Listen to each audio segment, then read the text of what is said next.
Go here. This is neither a pro Turkey Tom video nor an anti Turkey Tom video. Okay, good. This is a pro me figuring out what the fuck is going on video. People much more pretentious than me have called Twitter the modern day town square, and currently there is a hurricane going on in the town square. And in that hurricane, flying about 80 feet in the air, there's about 1,000 paper boys, half of whom are saying extra, extra, Turkey Tom is an evil, abusive, potential.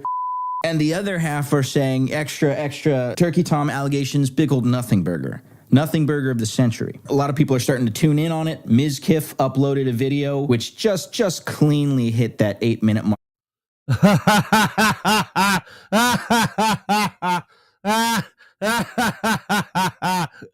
Fucking look at the bitterness.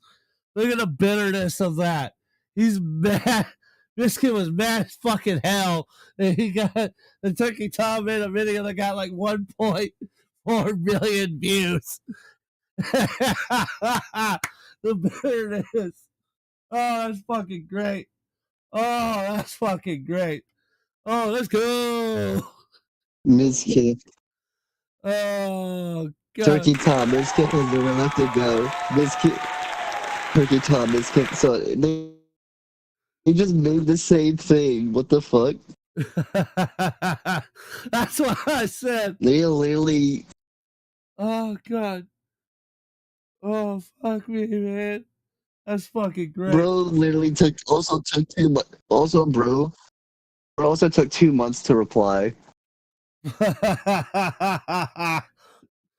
Because he's felt it. Oh my God, that's fucking great. Let's continue. We gotta continue. For the double ad rolls, good job, Ms. Kiff. And parodies Turkey Tom's thumbnail and title of when he covered Ms. Kiff being canceled 2 months ago, as if Ms. Kiff had even one fat tubby leg to stand on in this situation. And if you're anything like me, you started clicking through the rabbit hole and were pretty quickly frustrated. The thing that is frustrating me is just the general coverage of this story. God. The reason I think the coverage is so confusing is because the rollout, I guess, for lack of a better term, of these allegations was extremely messy. In addition to that, the platform of choice for the allegations was Kiwi Farms, which, if you know anything about Kiwi Farms, that's a weird place to start. Important to note, the primary girl, who goes by Sacramento, has said that she is talking to a lawyer about all of this stuff, which I'm not a lawyer. I'm not a legal expert.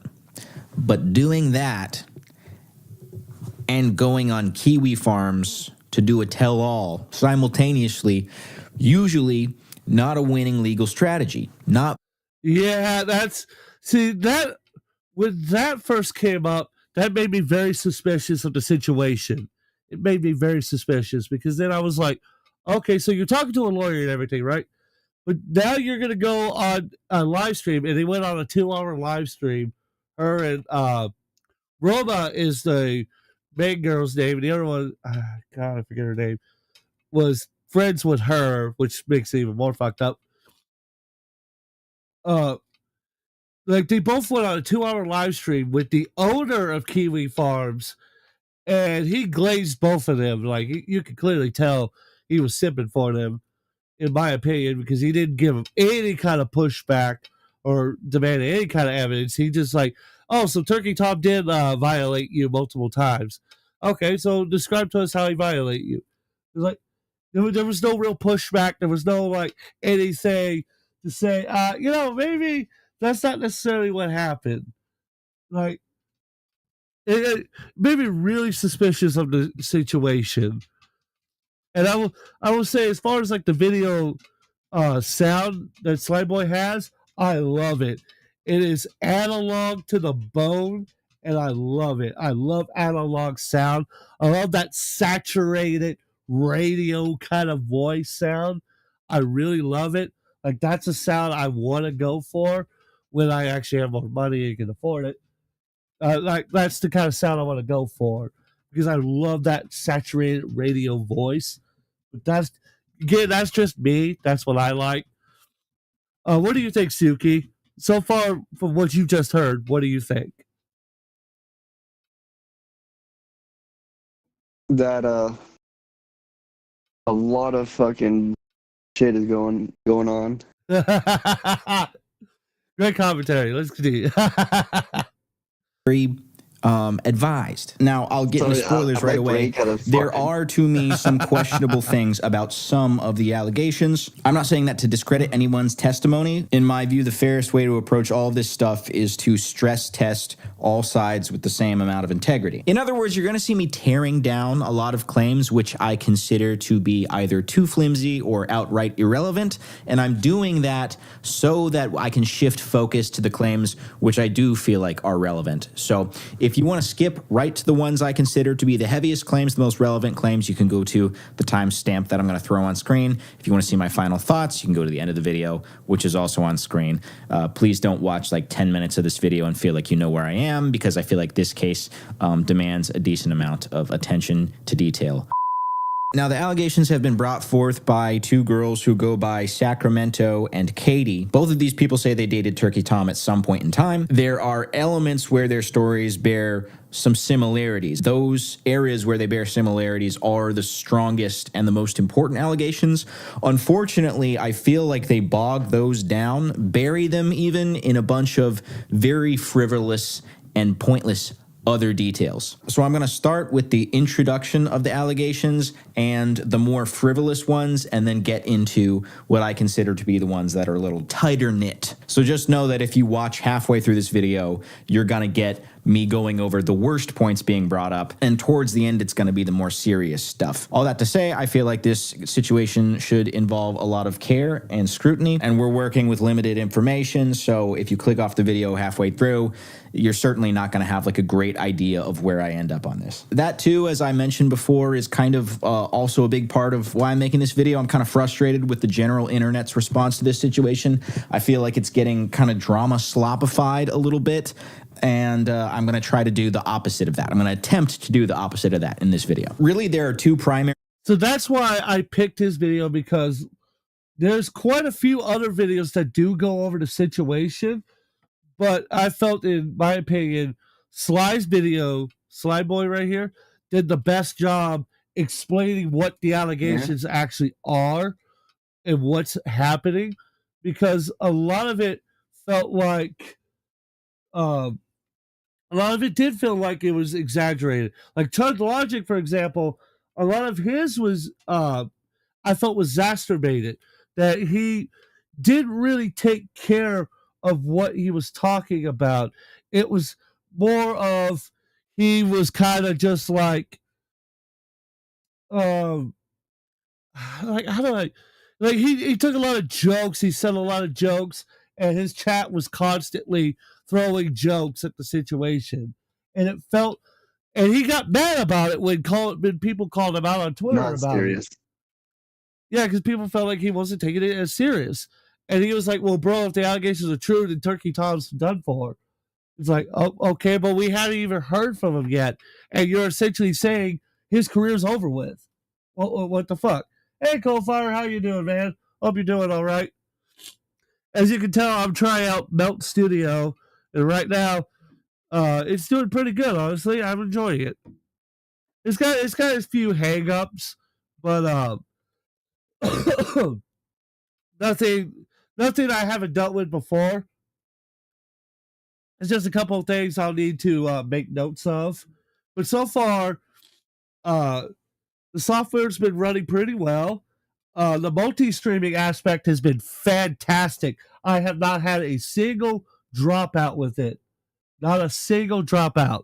It's been fantastic. I'm enjoying that it's working so well right now. Anyways, let's get back to what I was talking about here. So it just felt, so I'm gonna be a little stingy on the jokes, a little stingy on the soundboard. I'm not going to say as much with the jokes because I want to take this a little more Yeah, that serious. should be fair. but I'm not gonna They'll be probably just completely spare the dry. jokes entirely. Like, well, there's a couple of things that I do think should be made fun of, simply because they are ridiculous, and you'll understand when you hear it why I think they're ridiculous. But All right. let's go ahead and continue on. If I could, hit the correct button. Sources right now. One is a very long, extensive Kiwi Farms thread involving both Sacramento and Katie. A YouTuber by the name of Perk30 did a. Now, I want to state that it started when Roma, who is Sacramento, that you're hearing right there, she was the first one who went on Kiwi Farms on the 14th of this month, or it's going to be last month, January, and started the allegations against Turkey Tom. Keep that date in mind, January 14th of this year. Keep that date in mind. Write it down if you have to, because it's going to be extremely important when we watch the Turkey Tom video. Keep that date in mind.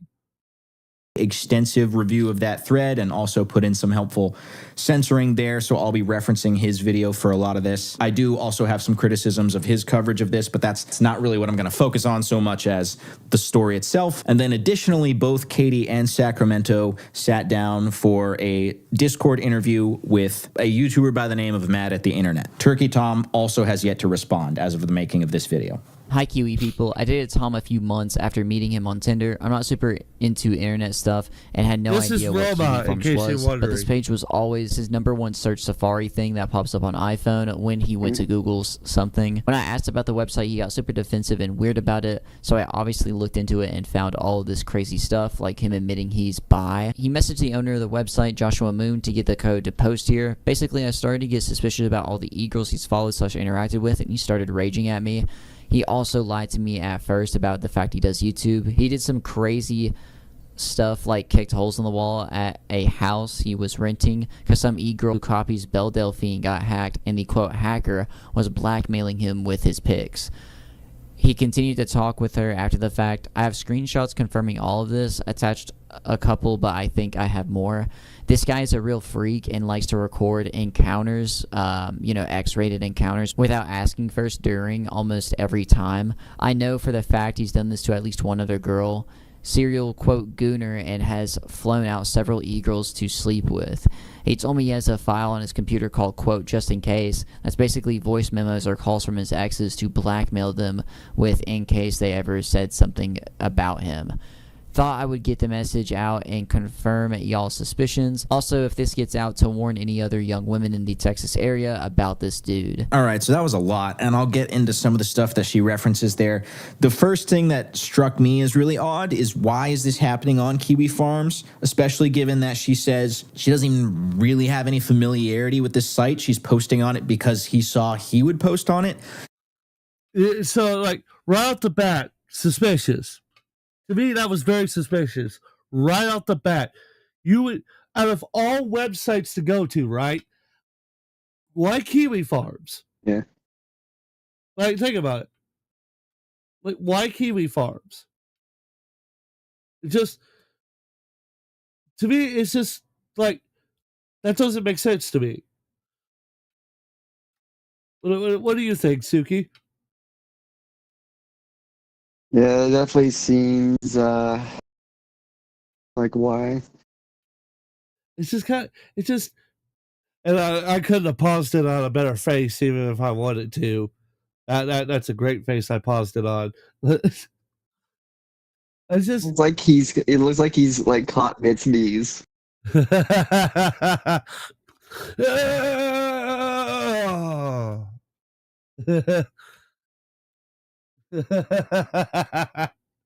He's midway through taking a dump. So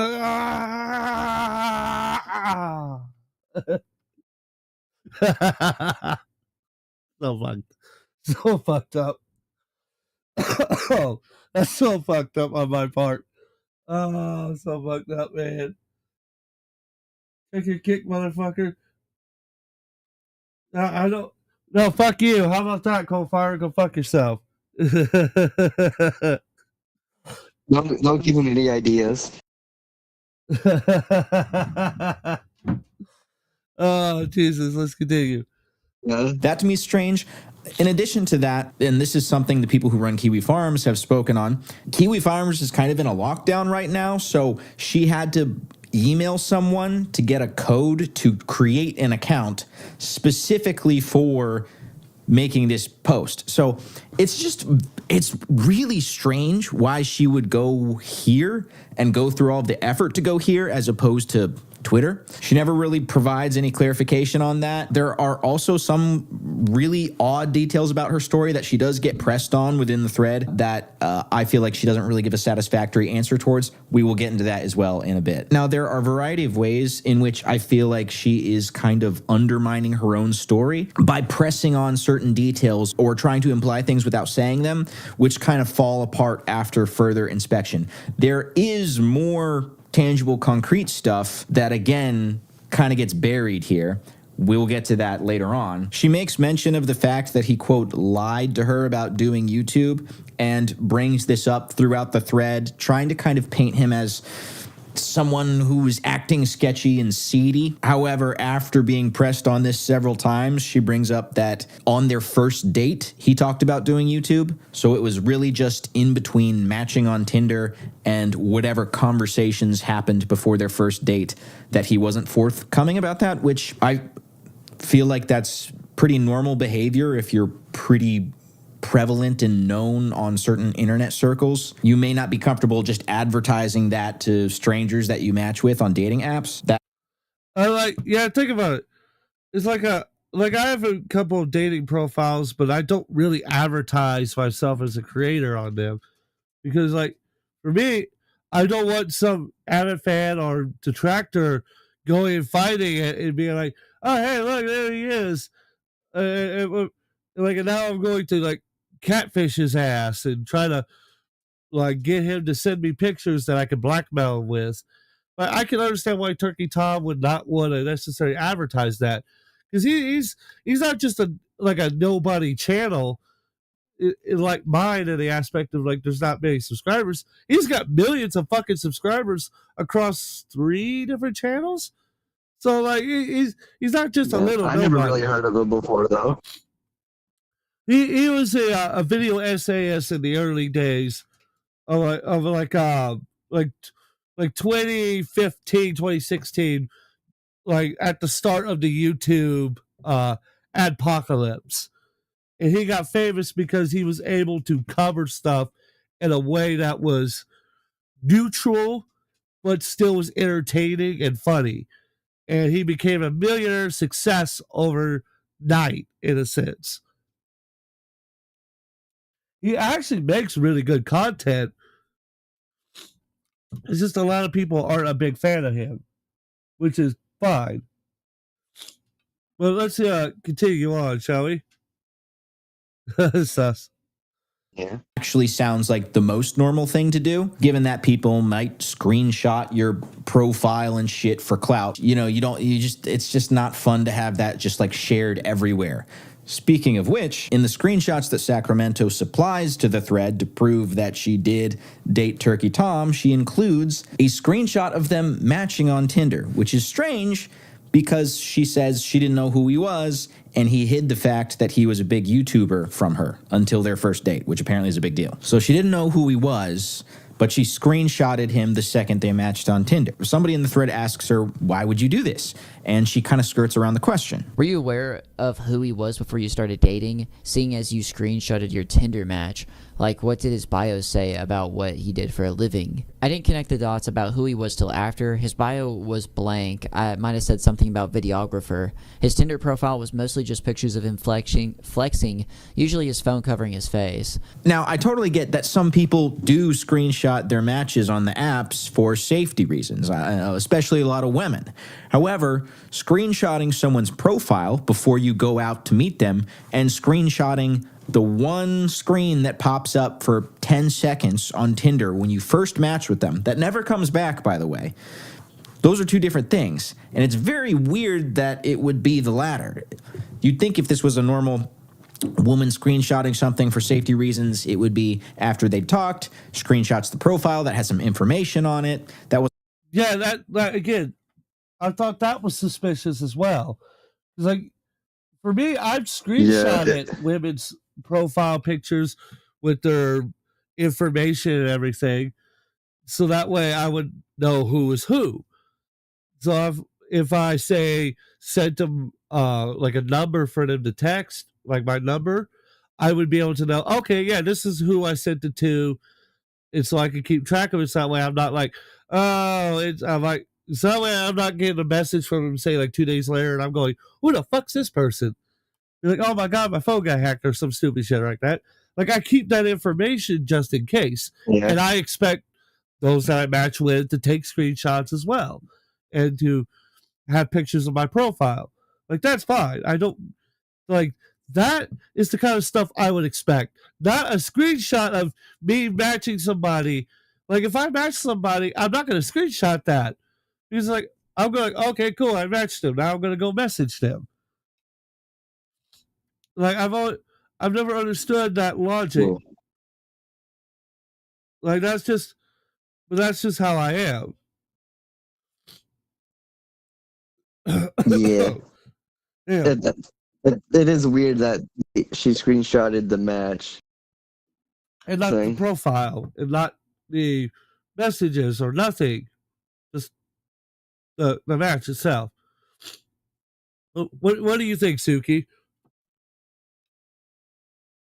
I think there's only two real possibilities why she would screenshot the match thing. Number one is that she did know who it was and she's lying. Or number two, she was struggling to find a match with anyone and then like screenshotted it when she found a match to show some friends, hey, I finally got a match. I think those are the only real two possibilities. Is that either she screenshotted because she was struggling and got excited and wanted to show friends that she finally found a match, or just the other one where she did know who he was and screenshotted it, and she's just lying about not knowing. I think those are the two possibilities. That's what I'm thinking, is that she fucking is lying her ass off about it, right? But I never said anything at first, simply because I wasn't sure. Like I said, it could have also been she was struggling. Just screenshotted it out of excitement. I mean, that's a possibility, but again, why not the profile? Like that's the problem, is why not the profile? Yeah. Why just a match? I mean, I would have expected, if it was that, she would have also screenshotted the profile, but like I said, if she was struggling for like days, she could have just screenshotted the match. But I would have also expected her to screenshot the profile and everything, to be like, look at all these, like, look at all this was the guy that I matched with. Finally, right? Like I felt so. That's why it's probably more lying. Because if she was excited, it would be a lot more screenshots than just the match. Like she would show all the other shit.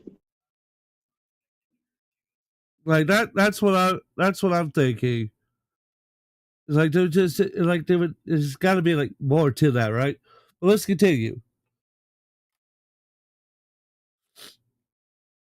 Here, this is something I talked about with my chat when we were researching this situation. Like,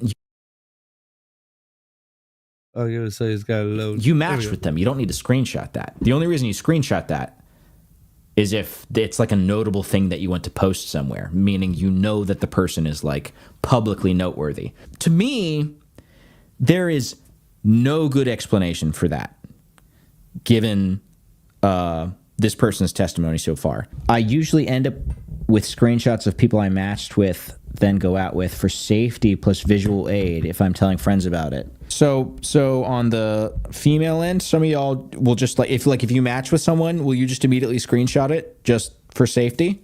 I also do that. I'm a guy. I've never done that once. Yes. Okay. Maybe I jumped the gun on that point then. But do you but here's an important question. Do you screenshot the second you match with them, like that screenshot was on the green page, or do you screenshot after you've like had, a couple days worth of conversations or whatever it is with them? Do you screenshot immediately on matching, or do you screenshot like after you've had a conversation and you're like, yeah, let's go get drinks or whatever? I feel like it would be the latter, no? Because if I like in my experience on the apps, like bunch of fucking people just match for the dopamine boost and then never even fucking talk. Only if things click. So somebody said when they screenshot the second they match. Most people are saying once things click, which makes sense to me. So I guess it's plausible that she would have screenshotted the second they matched. I don't understand even like why someone would do that. Especially if you're a chick and you're worried about safety and stuff and you want to like send someone, someone's record to your fucking homeboys or homegirls and be like, yo, I'm going out with this person. If I disappear, there you go. That makes sense, but it makes sense. It would be a screenshot of like their profile after you've matched with them and have talked to them already, which would be a different screenshot than we saw. As a female, we get like 200 matches a day. Yeah, that's what I'm saying. 100%. Like, especially as a female, the fact that you matched with somebody on Tinder that you don't know is famous. And mind you, no offense to Turkey Tom, he's a handsome fellow, but he's not like Henry Cavill or anything. It's not like a trophy. So I want to address this comment because I just saw it. Because I'm bouncing between the Kick and the. That's why I'm holding my phone, because I'm bouncing between Kick and YouTube. I just saw the YouTube chat because Coalfire can't pick one chat to stay in. He goes, I never use dating apps, really, so I don't understand it, really. Those are the only two I can think of as well. Well, there's a reason why you don't use dating apps, Coalfire, because you have 59,000 fucking girlfriends. You weaponize autism, you bastard. But you can't weaponize autism to get a better fucking laptop. No, God forbid you do that. But you'll weaponize autism to get more fucking girlfriends, asshole. Motherfucker. I don't use dating apps really either. I like finding partners more organically. I mean, that's understandable with you, but Coalfire weaponizes autism. That's the problem here, is that he weaponizes autism. Yeah.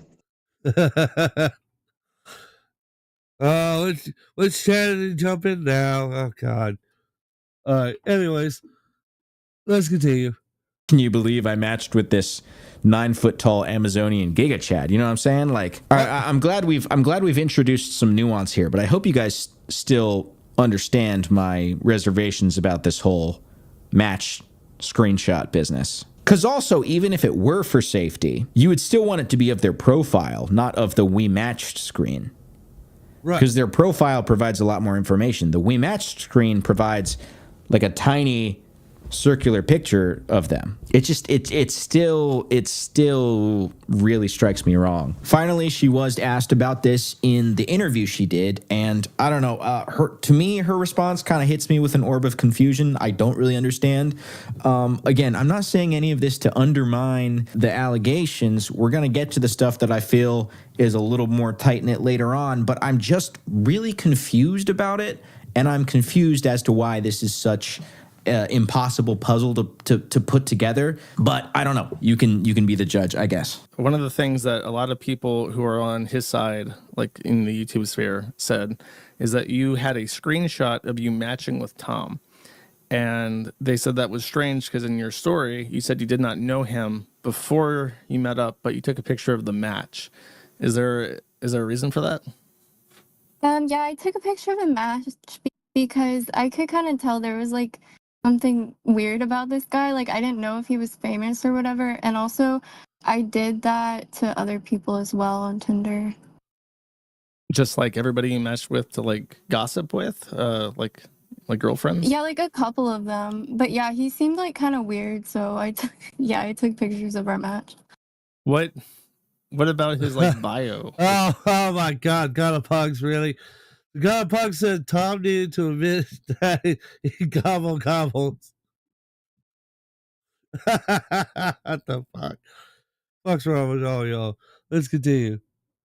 Oh, I gotta document this in case I go missing or something. I gotta document this. What stood out as weird?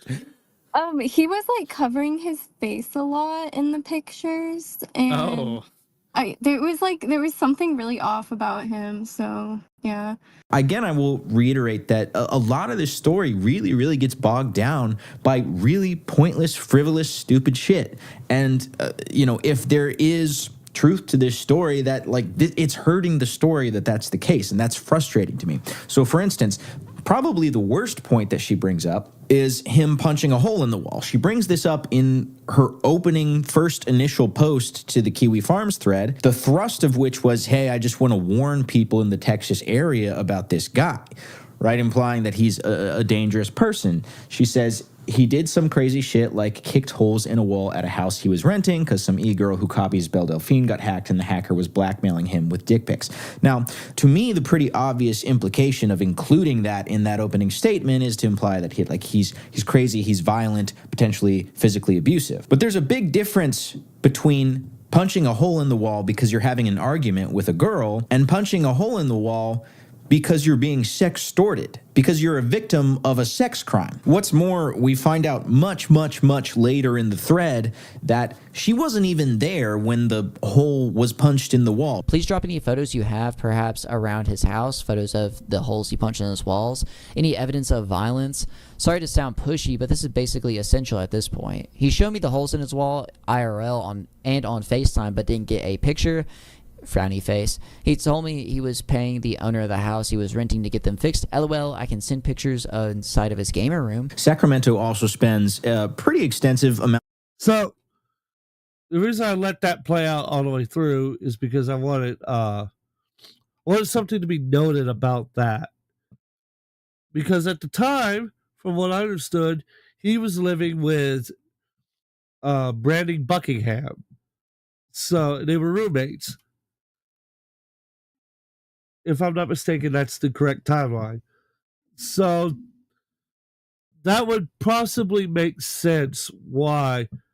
Because, it's understandable to be upset like that. Like, I wouldn't appreciate it. Like, I remember when that one fucking crazy lady I was talking to said that she was going to post my dick pics, even though I don't have any dick pics to post on the internet, because I wouldn't pay her $500 phone bill. Like, one, I couldn't afford to, and two, I wasn't going to because why? I wasn't even dating her. So I can understand, hey, I'm being blackmailed over here, and I'm not sure what the fuck to do. And Tom's only 23 years old. He's only 3 years younger than me. So I don't expect him to have the calm, rational decision making that of a 35-year-old man. Just makes no sense to think that he would take it calm and rationally. So stupid. What do you think, Suki? I think that he should have better decision making. So my brain is going places. Again, I don't blame you for thinking that. I'm just the kind of person. It's I understand that some people are into the dick pic stuff and whatnot. I'm not. I don't like that kind of stuff. That's just not me. Oh, yeah. Not my forte. Not my forte. Well, you don't like dick pics?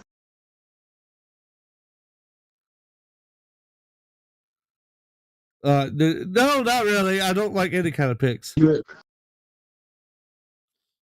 That made you pause for a second. You had to think about it. I was reading somebody's messages because they're messaging me about the Turkey Tom thing and they're quoting from his video. And I'm trying to keep them from going into the chat and quoting the video before we watch it. So, but yeah, That's fair. Not taking like inappropriate pics of that's not everyone's forte. Whether it be guy or girl, twins like me.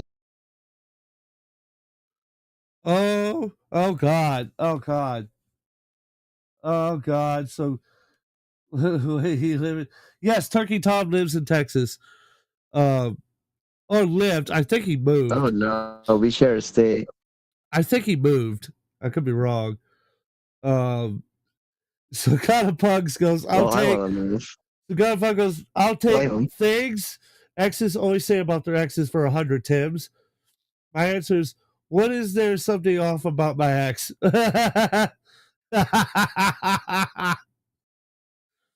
Oh, felt it. Oh, come on. What the fuck, stream? Okay, there we go. Give it a second. Oh, no. Always having issues. Gotta love it. I wonder if it's just because I'm having. Okay, yeah, I see why. Okay, it makes more sense. There you go. Now we should be back on track. Anyways, let's continue on. Time building the case that Tom is into age play, which is, obviously very controversial, and a lot of people would consider that to be a level of degeneracy that is a bit too far. However, most of her proof around this surrounds his romantic involvement at one time with a girl who is described as a Belle Delphine type. Someone asks, has he ever dated any of those age play girls? I saw him follow a couple a while ago. The girl he sent me pics to and got hacked was an age play / Belle Delphine type of girl. I sent the screenshots about the blackmailer guy here earlier. He told me he was to meet up with her, but was too weirded out and went back home. Notably, though, in the very screenshots that she provides as evidence of this whole situation, Tom is explicitly saying that the whole kitty, childish vibe that this girl puts on is a little off-putting to him. More proof, girl he sent pictures to was an age player. Like, bruh, I don't even know what you're saying to me. She looks like a crazy person, dresses like a child. It's weird. It's okay, though. I agree, she is weird and disturbed. I don't know what to say. I was taking anything at that time. I have Gooner mutuals with her, unfortunately. I'm just a little creeped out, but that's okay.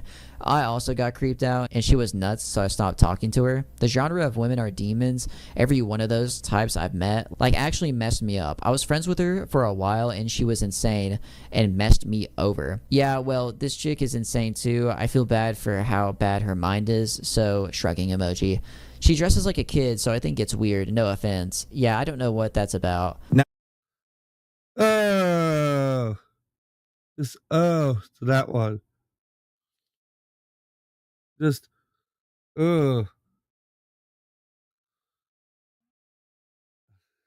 thanks, Coalfire. I already know.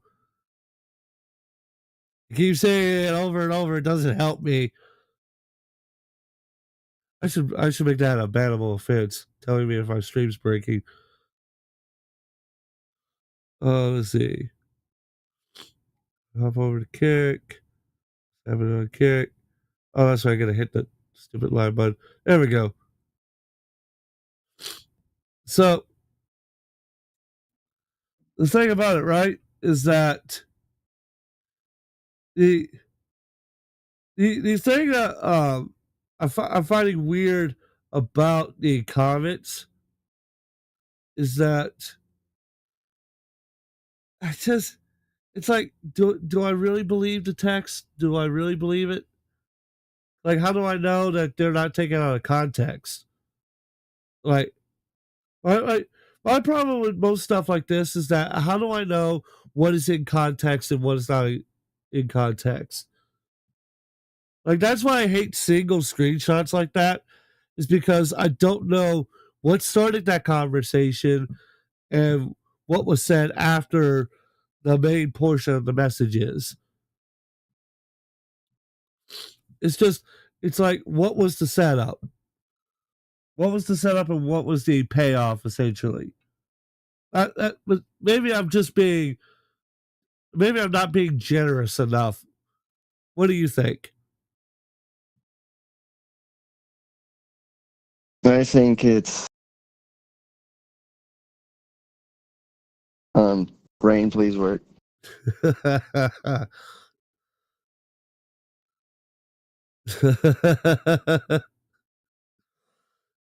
Can you go over it again?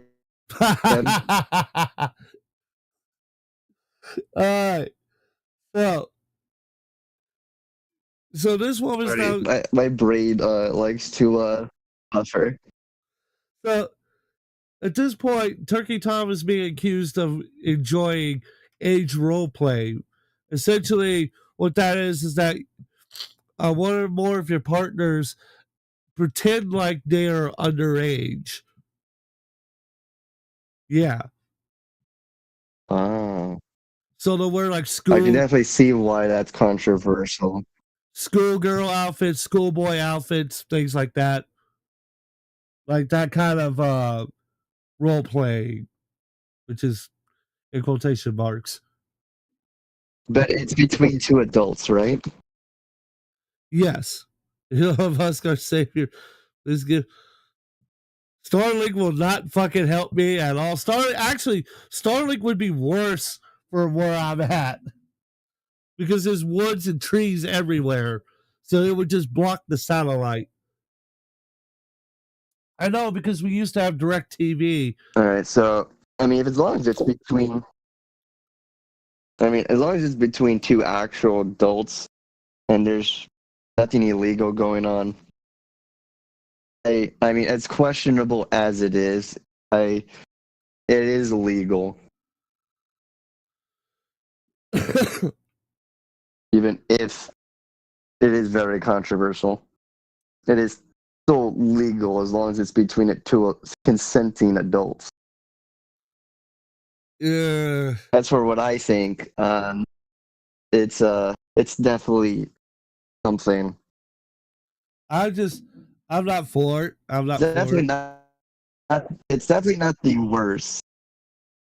I mean, I can see. I mean, I understand. It's definitely not the worst, though. I mean, there's definitely a lot worse. I mean, like far worse, like necrozoophilia. Yeah, yeah, enjoyment of doing naughty things to a dead animal. Well, there went my fucking appetite. Anyways, like I said, there is it fucking whet my appetite. Let's continue. Yeah. The interview, both Katie and Sacramento used the fact that Tom had purchased really kawaii type gifts for them, specifically Kuromi, which is like a Hello Kitty type thing, as evidence that he was, I guess, into age play and wanted the girls he was with to be, I guess, childlike. Okay, so he was trying to find like another, like, who was into, I guess, age play. I mean, I don't want to like just jump to that and say like, oh, he's definitely looking for age play, but like Monster High is like those. I don't want to like say like put the words out like that, but also at the same time, I mean, if you're looking for a bitch who's into dolls and Hello Kitty and Velcro children's shoes, then like, yeah, that's like in the kids aisle at Walmart. This is the Monster High stuff. The fuck? Yeah. Okay.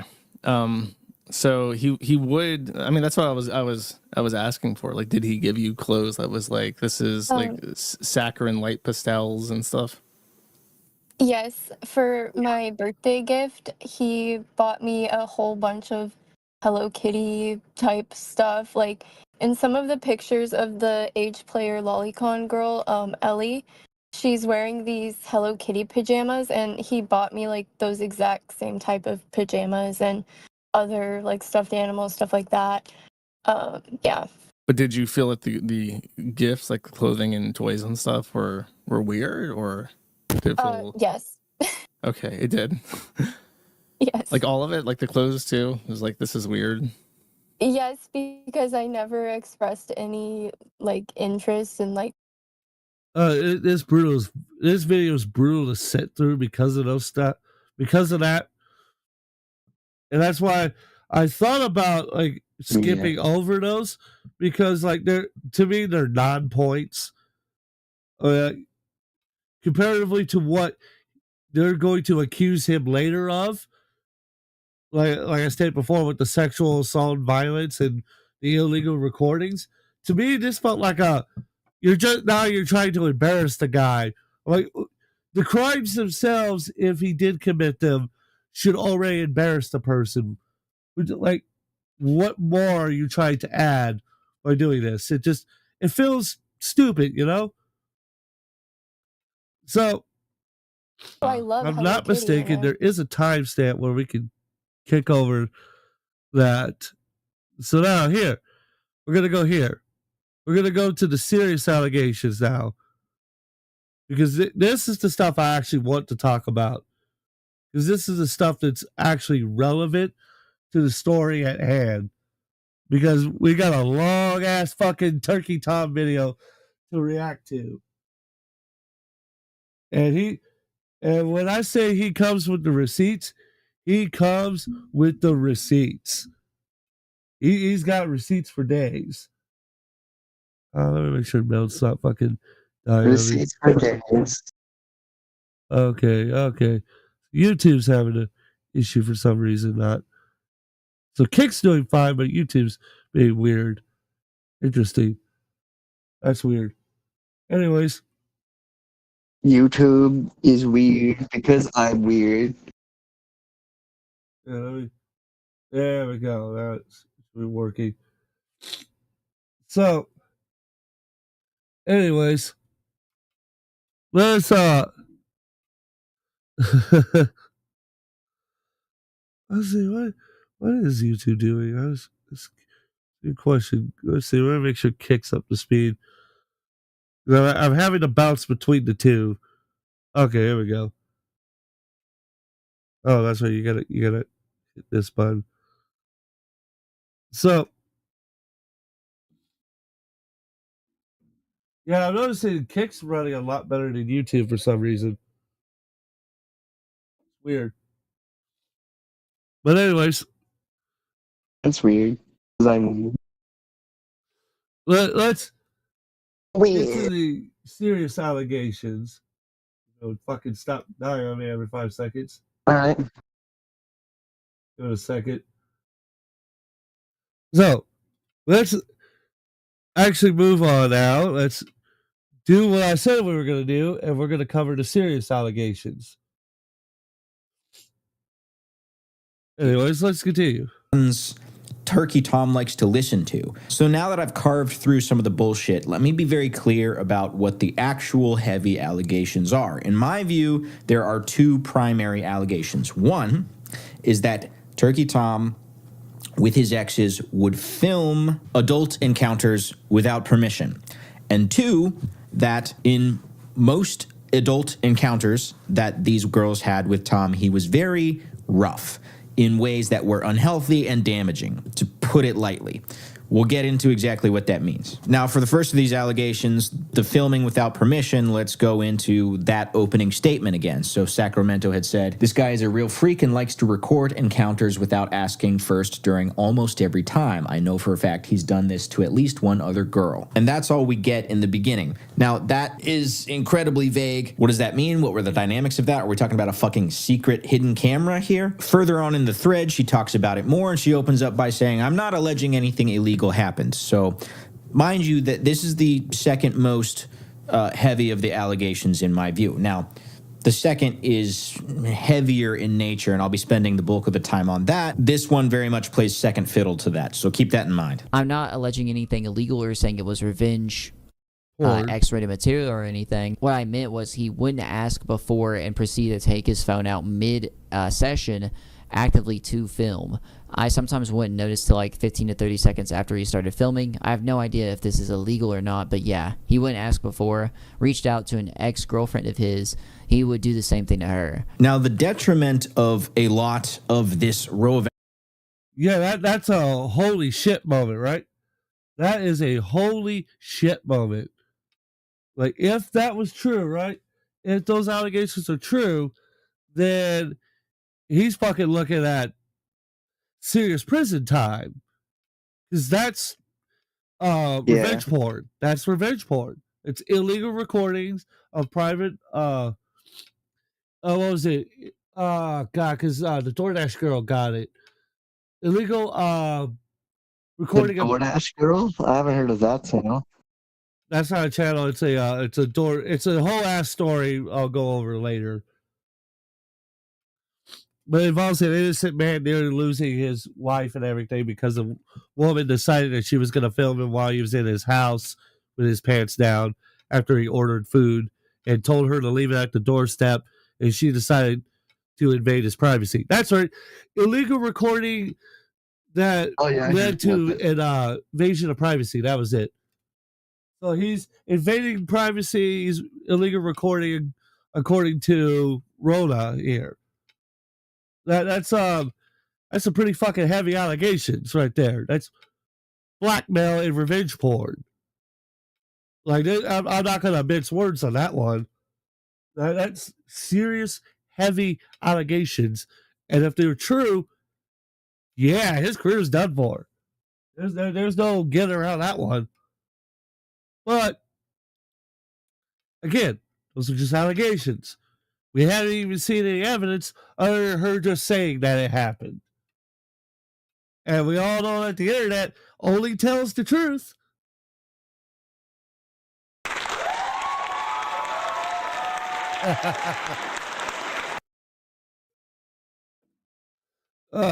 What do you think? I think if it is true, he is definitely going to be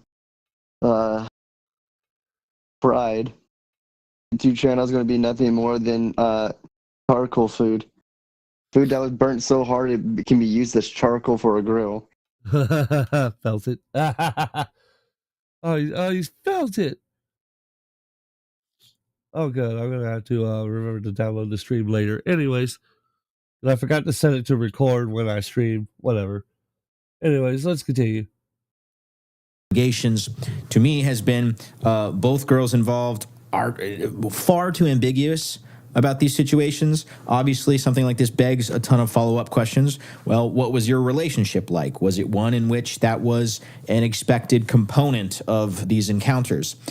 Did you say, hey, don't fucking do that? In the interview, the same girl details asking Tom to send her the videos he took, which that adds a new interesting level of detail to this. Because if your partner is taking videos of you during these encounters, and then you are asking for the videos to be shared with you, I feel that that would be very strong implicit consent of the practice of taking said videos. However, there is other odd things going on here.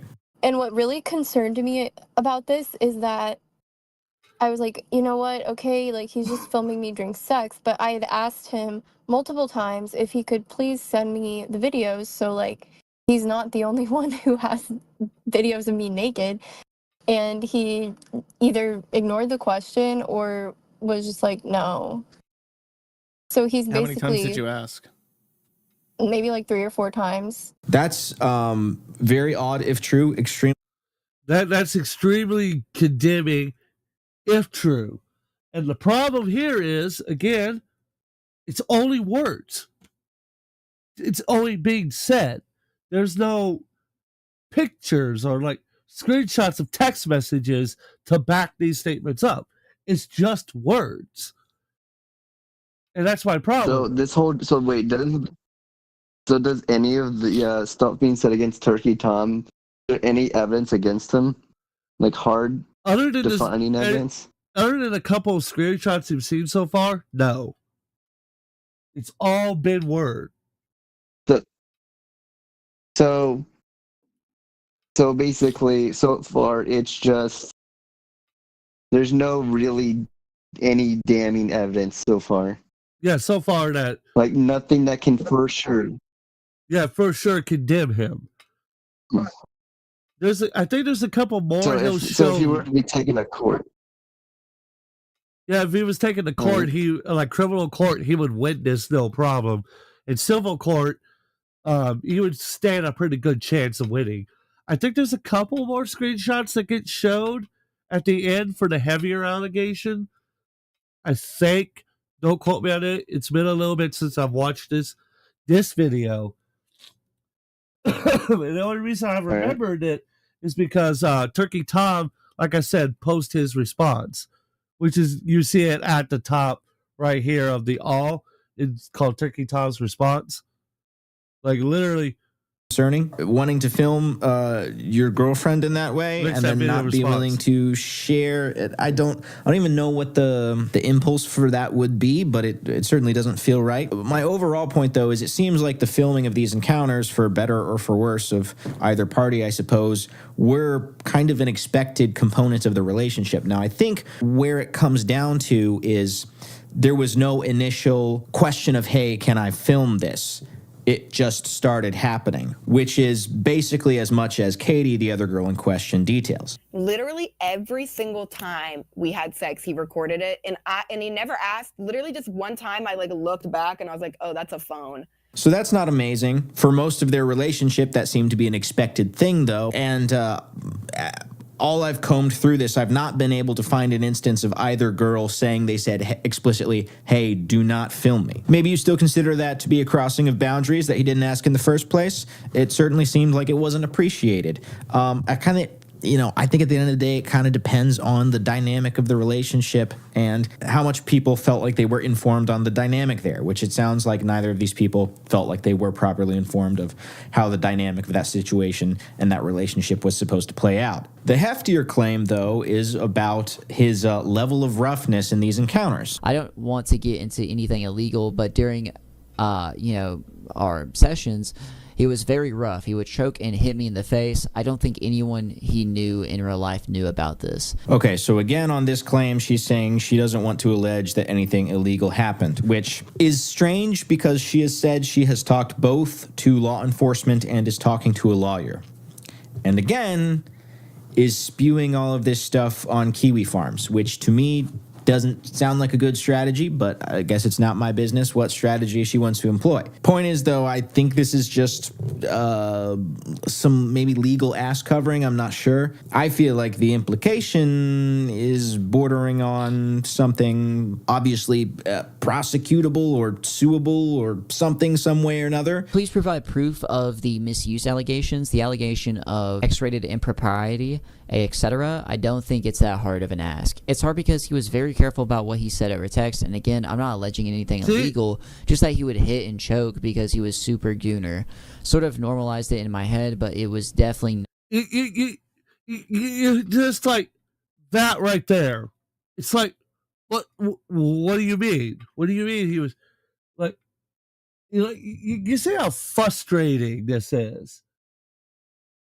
Because I am a fan of Turkey Tom. I will admit that. I have that bias. I'm a fan of Turkey Tom. I've been a fan of Turkey Tom for a very long time. So I've never heard of him. I find it infuriating when I find this kind of stuff infuriating in general. And of course, this is literally my first time ever hearing about him. Yeah, what a hell of a way to hear about somebody, huh? Yeah, this is literally like my first this is literally like my first impressions of him. So, when we get to his video, trust me, it's the story is going to take a turn that you would never expect. You would never expect it.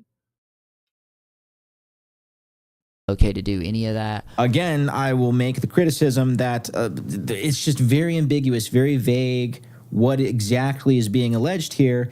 The sort of normalized it in my head comment really makes it sound like it was an expected, to some degree, communicated part of their relationship. There are a lot of people who are into rough things, okay, who are all adults. So what exactly are we alleging here? That's what I'm trying to nail down.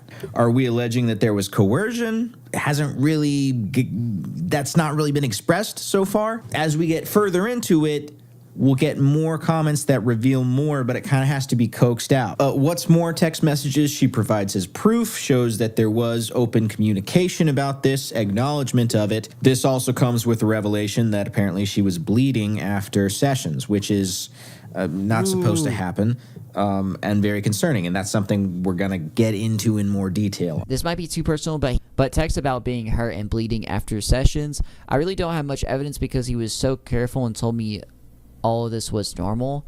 And here are the text messages saying, like, we don't need to do it 3 times in one day, laughing crying emoji, or do it hard, I hurt and bleed. Well, if you don't want to have as much sessions, we don't gotta. We can do other things. Okay, I like doing other things too. Now, a little bit further on, she makes the following comment: just gave into it after a while and told him I liked it, which makes this all really difficult. Really, at that point, all we're looking at in terms of this being a genuine allegation are, was there coercion involved? Well, correction.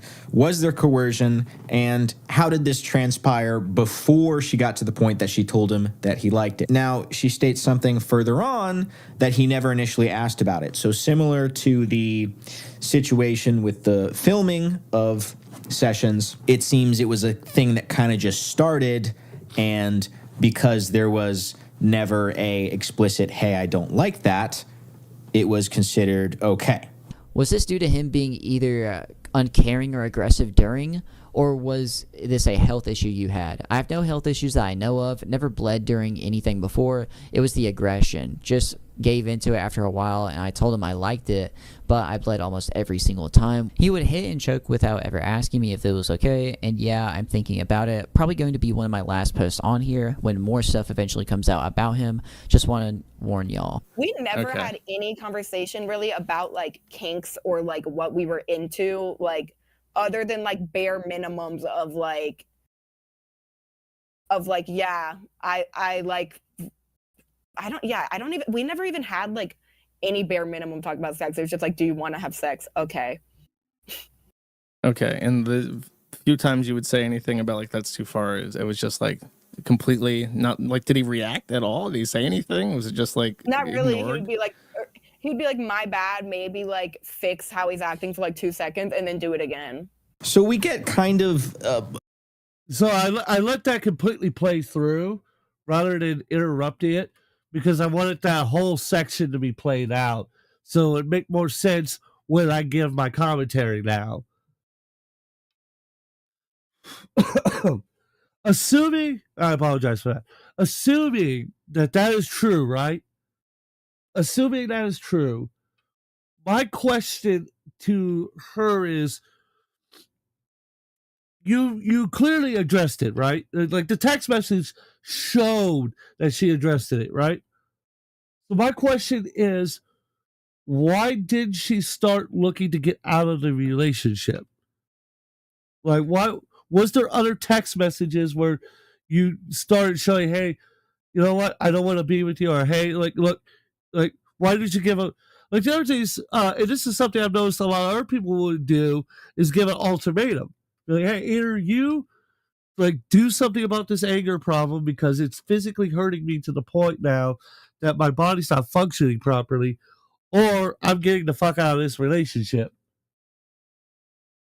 Like again, maybe I'm just being a jackass by making these statements, but like, I just, it's hard to believe that you would like bleeding like that. Like you would like your internal walls to be pouring blood like that, given the nature of the female anatomy. Only masochists like that. Only masochistic people like to bleed. But I don't think she said anywhere she was a masochist.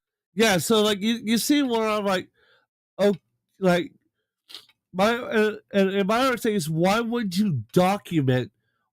I'm not saying like you have to show pictures, but show some other proof that, yeah, like a medical record, like you went to the hospital about it, like something like that, because then like that's concrete proof. Yeah, I went to the fucking hospital because of him doing this, and then I begged him to stop and he wouldn't stop.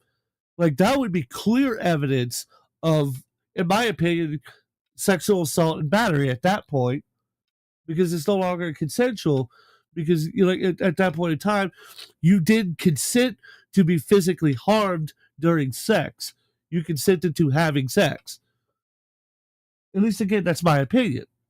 It's just my opinion, just based on what you see. Again, I've seen Turkey Tom's response video. I've seen it all the way through. I know everything he's going to say, everything he's going to share, and that's why I'm trying to keep a neutral standpoint as possible, because I know the chaos that's fixing to come and the insanity that happened. So that's why I haven't really been favoring him, even though I'm a fan. But you see my frustrations. Make sense? Yeah. So I want to pose this question to you, Suki. If you were dating, let's use me for example. If you were dating me, right, and I was doing that kind of stuff to you, Yeah. how would you handle it? I would ask you to stop politely. And let's say I continue doing so, like she's claiming. Like she's claiming Turkey Tom did. I would continue. I would ask again. I'm not a very confronting person, so I would just try to politely ask again and hope you would. Understandable. I'm no stranger to being abused. Before my last ex abused me for like years, and it took me a while to get out of the relationship. Like multiple people had to help me build courage to leave because I just don't like leaving people either. God damn it, got a punch. So I would not feel it. What did he say? He said Tim's just admitted he gobbles for Tom. Right as we're trying to have a serious conversation. Motherfucker, of course he has to go and put something stupid in the comments. Of course he fucking does. Oh, all right. Ooh. My apologies. So, but like, so you see what I'm saying, though, right? It's like for your standpoint, it's understandable that you wouldn't necessarily run away, but at the same time, I'm coming from somebody who went through a similar experience, so it's understandable that I would, and because I try to be a more logical person, I should say. I'm not always a very logical person, but I tried to be a more logical person. That I would take the logical standpoint of doing stuff rather than necessarily thinking emotionally. But that's just who I am as a person, though. That's not necessarily has anything to do with my gender. So, yeah. But now with that laid out, let's continue on. Variety of different dynamics explained about how these encounters would go, ranging from it hurt, but I didn't say anything about it. I eventually told him I liked it, to sometimes it would be really uncomfortable and I would say, hey, this is too much. And then he would kind of let off for a little bit, but then gradually, it would become more aggressive again. We also have screenshots of kind of a tacit communication in which she is pointing out, things are a little rough. And he says, yeah, I get things are a little rough. I'll lighten up a little bit. You're really strong because sometimes when you are on top of me holding my wrists, I feel like my wrists are going to break in half. I also feel like I've gotten used to the D because at first it used to hurt so much, but now it's not so bad anymore. He says, my bad, I shouldn't be so aggressive, but you're also... Let me read the messages right here, right? Let me read them for you guys. So, if I'm not mistaken, this is Roma texting him, going, it's honestly not that good. I have no natural athletic inclination. Basically, she's not athletic. But if you keep doing it, it'll work. That's all there is. I will. I have no idea what the fuck she was trying to say there. Or I guess she's saying she'll eventually get used to it. So the Turkey Cobb goes, but in 2 years, that impressive cause weren't you twig. Yeah. And now you are bare from the bottom top. These text messages will make more sense later. It'll make more sense later. I'm just going to leave it at that. You're really strong because sometimes when you're on top of me, holding my wrist, I feel like I'm going to break in half. I also feel like I've gotten used to his dick. Yes, I'm going to spoil something. In her text messages, she calls it BWC, big white cock. She calls it that. I'm going to spoil that for the video. So just keep that in mind. That's what she's saying when she says BWC. Yeah, anyways. It's BWC. Big white cock. You know how BBC stands for Big Black Cock and also the British Broadcasting Network? Yeah, yeah. It's just keep that in mind. You know the company BMW? I've heard people call it Big Mexican Woman. Big Mexican Woman. Well, hey, there's nothing wrong with big booty Latinas. I'm gonna get shot for that one. It's not. No, I agree with you there. I'll get shot too. We'd both get shot for that one. I'll take your bullet for you too. I'll get shot twice. Oh, come on. Don't worry, I'll take your bullet for you. I'll get shot twice. I want the battle scar, and also I'll stab the bastard in his dick.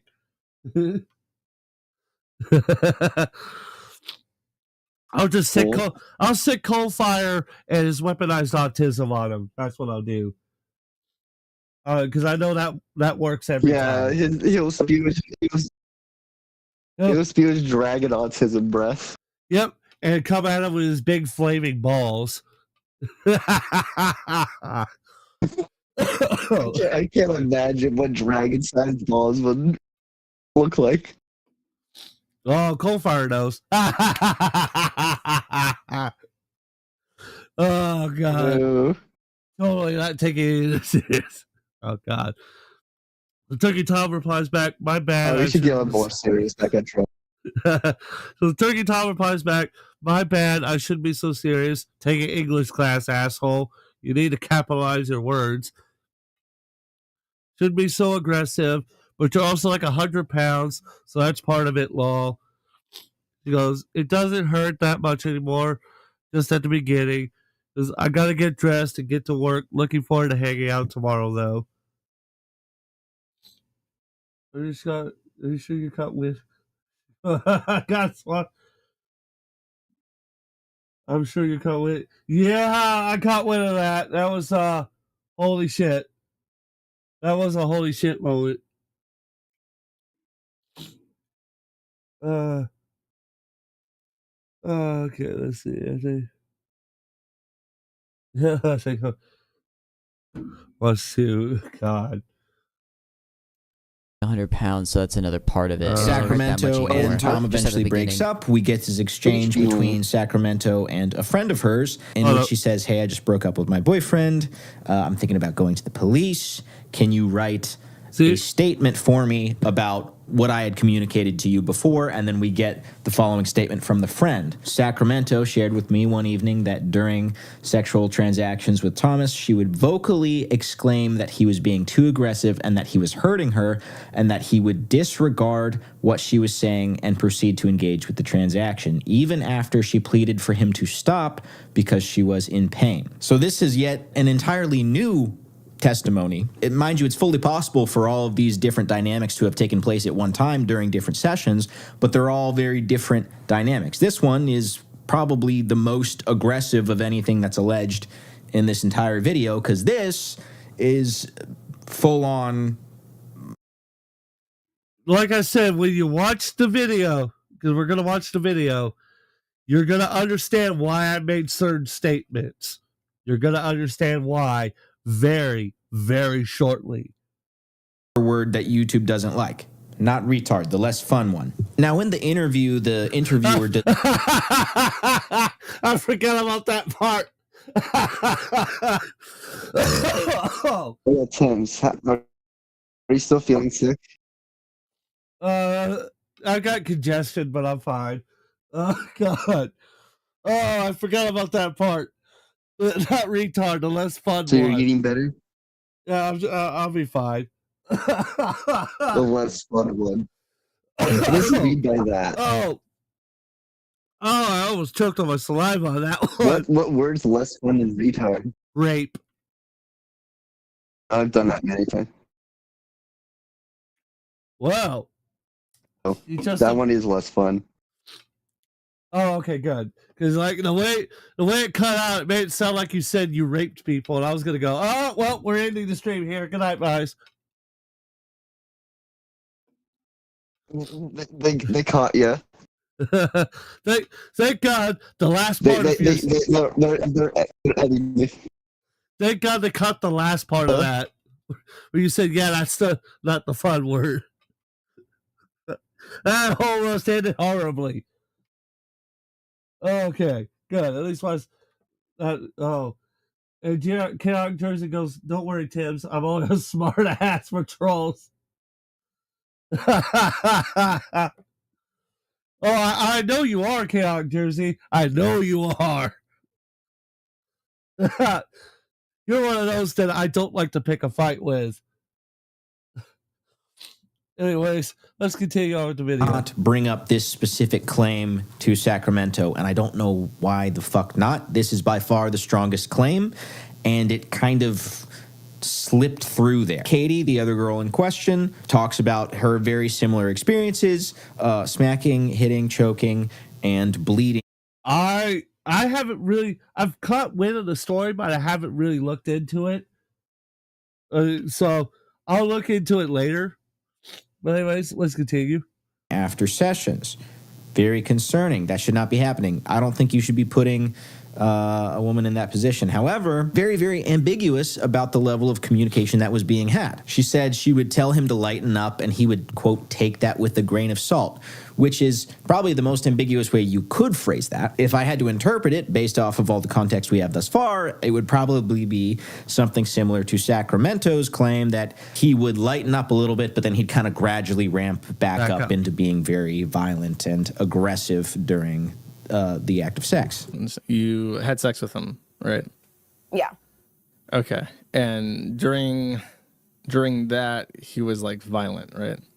Yeah. And that's kind of like when things really started piecing together to me that I was like, wait, I think I am a victim right now. Like something's not right here. Oh, ha, ha. And that's when I started like voicing Jersey. my... Ha, ha, Jersey. Fuck you. Fuck you. Fuck you. Go fuck. Who's Jersey? Chaotic Jersey said I gobble for Turkey Tom. Fuck you. Fuck you. Oh, come on. How do I fucking... This situation is not one that Turkey Tom gobbles for. Oh, fuck you. Fuck you, Jersey. Fuck you. Fuck you, asshole. Turned more to him too, it like in the bedroom and being like, can you not do that? And he kind of would just like take everything with a grain of salt. But, so the state of affairs essentially okay, so my problem with that statement is, what the fuck does that mean, take it with a grain of salt? At least wise with Roma, who's I don't think she understands what that term means. At least I was with Sacramento. Roma, real name is Roma, and yes, she has a public profile that has her real name, that's why. And also her Instagram account used to be public. And then after Turkey Tom released this video, she made it private again, which was fucking funny. But what was it? She made, like, she at least was explained, like, hey, I would tell him, he would line up, then he'd get back to it, then I would tell him, he'd line up, get back to it. It's just like, I just find that like incredibly annoying. Not incredibly annoying. Like for her, it's like it makes sense. She's explaining it. With this, it bothers me because what does that? Because take it with a grain of salt. When you say that, it's like, for example, let's say I say Ape and Eric doesn't have a girlfriend, but take that with a grain of salt. It's like, well, okay, I'm not telling the truth, but I am telling the truth at the same time. It's what I'm hearing. So it's like, okay, so you're telling saying something like that happened, but you don't know for certain. Like, that's kind of what take it with a grain of salt means. I probably butchered the fuck out of that. But the point being is that doesn't make sense in the context of you said, hey, I don't like that you're doing this to me. This is hurting me. This is causing me to get ill. And he just goes, takes him with a grain of salt. Like, okay, what are you supposed to mean with that? Because if you're going to read the text, Tom should sound like Trump. Like I was JD fans. I can do Trump's voice. I can't do JD. I don't know how to do JD's voice. Sorry about that one. Because brother, don't be a bitch, made Nicholas Dioro by doing the great reviews. Great reviews? What? What are you talking about? Great reviews. What the fuck are you talking about? I'm not reviewing anything. What I'm saying, because I know what portion he's on now, because there's like a 20-second delay between us speaking right now and when they're hearing us. What I'm saying here is there's a lot of statements being made that these things happened, but there's not a lot of evidence to suggest that it happened. Which, since she's accusing him of committing a crime, multiple fucking felonies, we're talking about felonies that will put him in prison for 50 fucking years, I would expect more evidence than just word of fucking mouth, especially considering the fact that it's scientifically proven that that the human brain has a problem with memory, and that eyewitness testimony, even from a victim, can be shown to be incorrect, even from the actual victim of the crime. You don't believe me? There's plenty of fucking studies you can find that shows that. That's why I'm saying it infuriates me with stuff like this, because I would like to see some evidence. I'm not asking for pictures. I don't want to see that. I already have enough fucking nightmares as it is from the horrifying things that I have fucking seen. I don't want that. But I would like to know that there's a police report that has the evidence that said that it happened. I would like to know that. Because then it would be like, okay, yeah, there's fucking evidence to prove it. He needs to get his ass thrown in jail. But again, I've seen Turkey Tom's video. I already know what's going to happen. And I'm trying not to fucking spoil it. I haven't seen it. But you fuckers keep trying to make me spoil it. I'm sorry, Suki. I just had to go that tirade because that pissed me off. What do you think? What do you think? Do you think Turkey Tom completely violated her in every which way possible? Until more solid evidence is shown, I will remain impartial. You see, that's what I think we need. Yeah, because I think there needs to be like actual like concrete evidence before any like decisions should be made. Right, that's what I think personally. More needs to be shown before you can just say one way or the other. Fucking infuriating.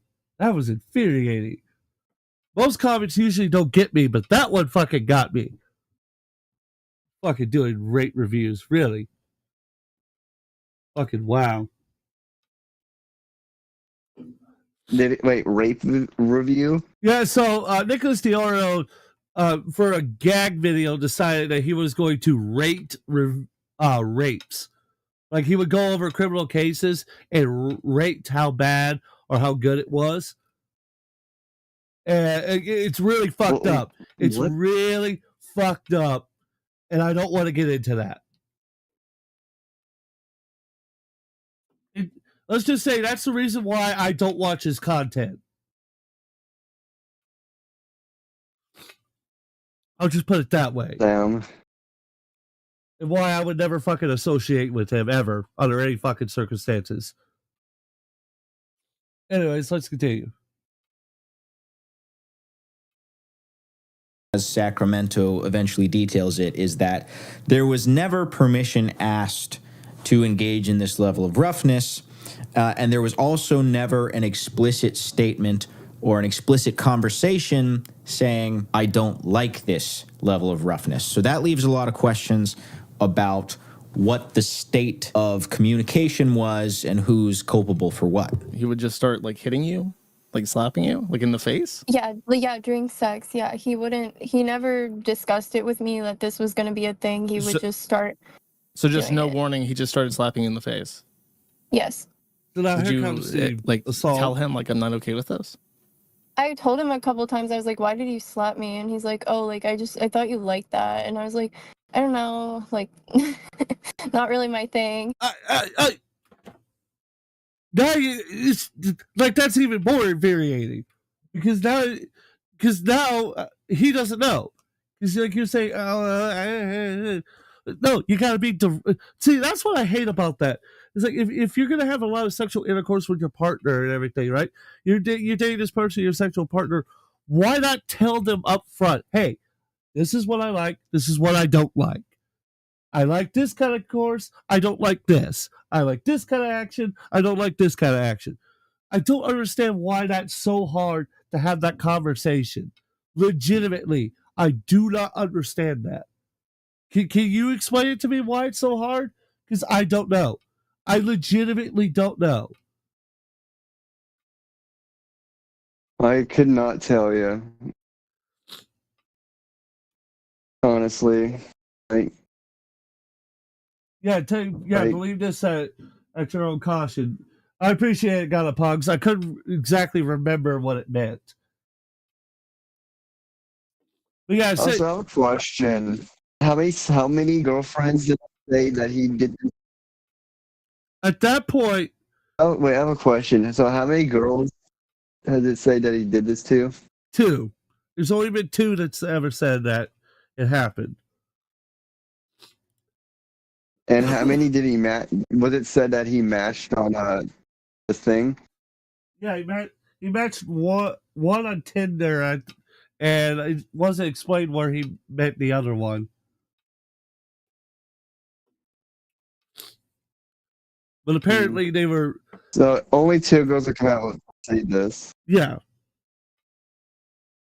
And he's had like 3 girlfriends, something like that. And so there's just one girlfriend that just hasn't come out and said anything. To our knowledge, yes.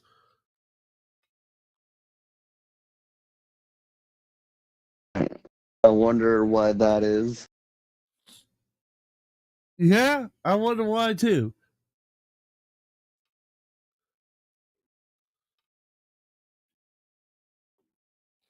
Well, I know why the YouTube one is lagging harder because it's using YouTube's backup servers, which it should be. It should be using the main servers to live stream. So, Pugs, I'll have to go back in later and fix that because it shouldn't be doing that, but it is. Maybe their main servers are down. No, the main servers are running. It's Meld Studio itself. I'll have to go in. Discord says you're on Meld Studio. Yeah, that's what I'm running to live stream everything right now. So I'll have to go in and I'll have to go in and fix that later. I didn't know that was one of the things I was going to run to. I guess you'll have to meld the studios better. Anyways, let's continue. And then he would continue to do it to me after the fact. Okay. Did you ever like explicitly say no in certain terms, don't do that? No, because usually it was in the middle of sex and then he would be covering my mouth so I couldn't. What? Wait, so she's punching and slapping her, but also holding her hand, one of her wrists. So then how's he covering her mouth as well? Oh my God! Or am I missing something? So she's implying that it was Sacramento who said that he was covering her mouth. This is Katie who's saying that she was getting punched and slapped. Oh.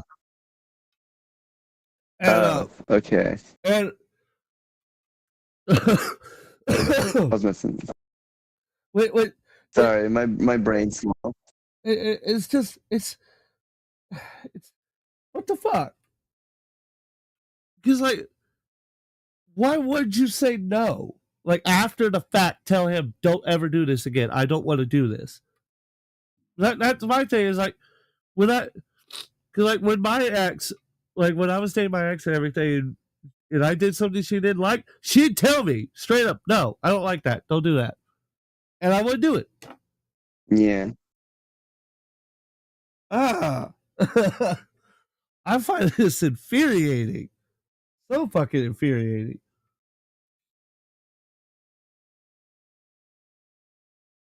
Oh, fuck off. You can fuck off. Got a pugs, you can fuck all the way off, you fuck. What did Pug say? Got a pug said he's coughing from gargling too much on Tom.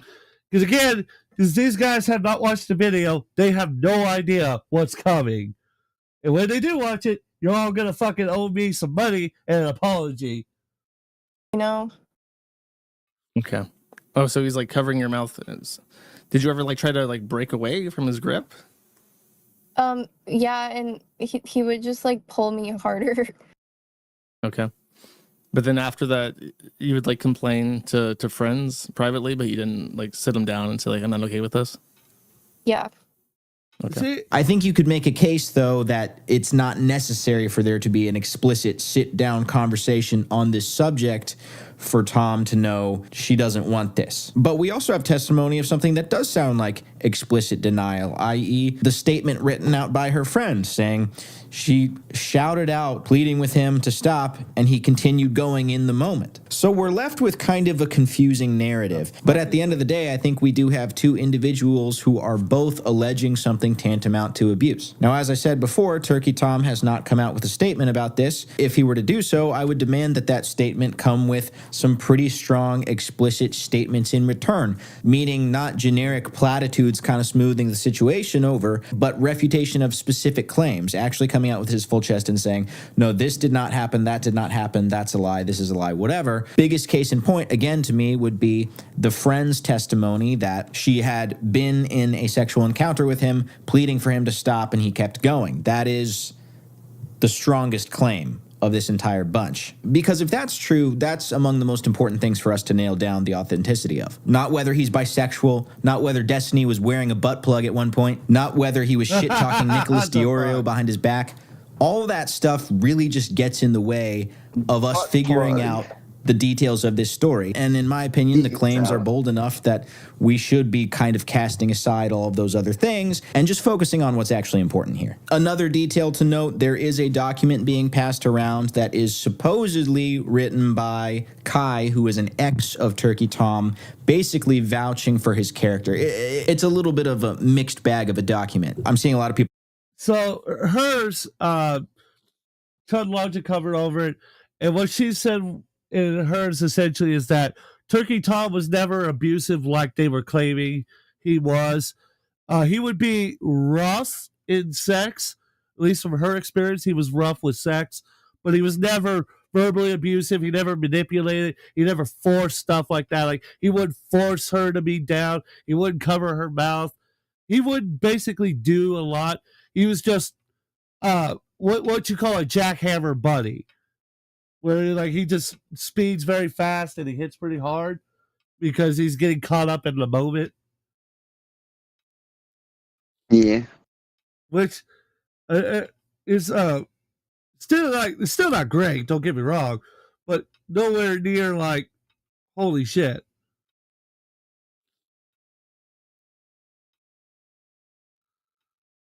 BJ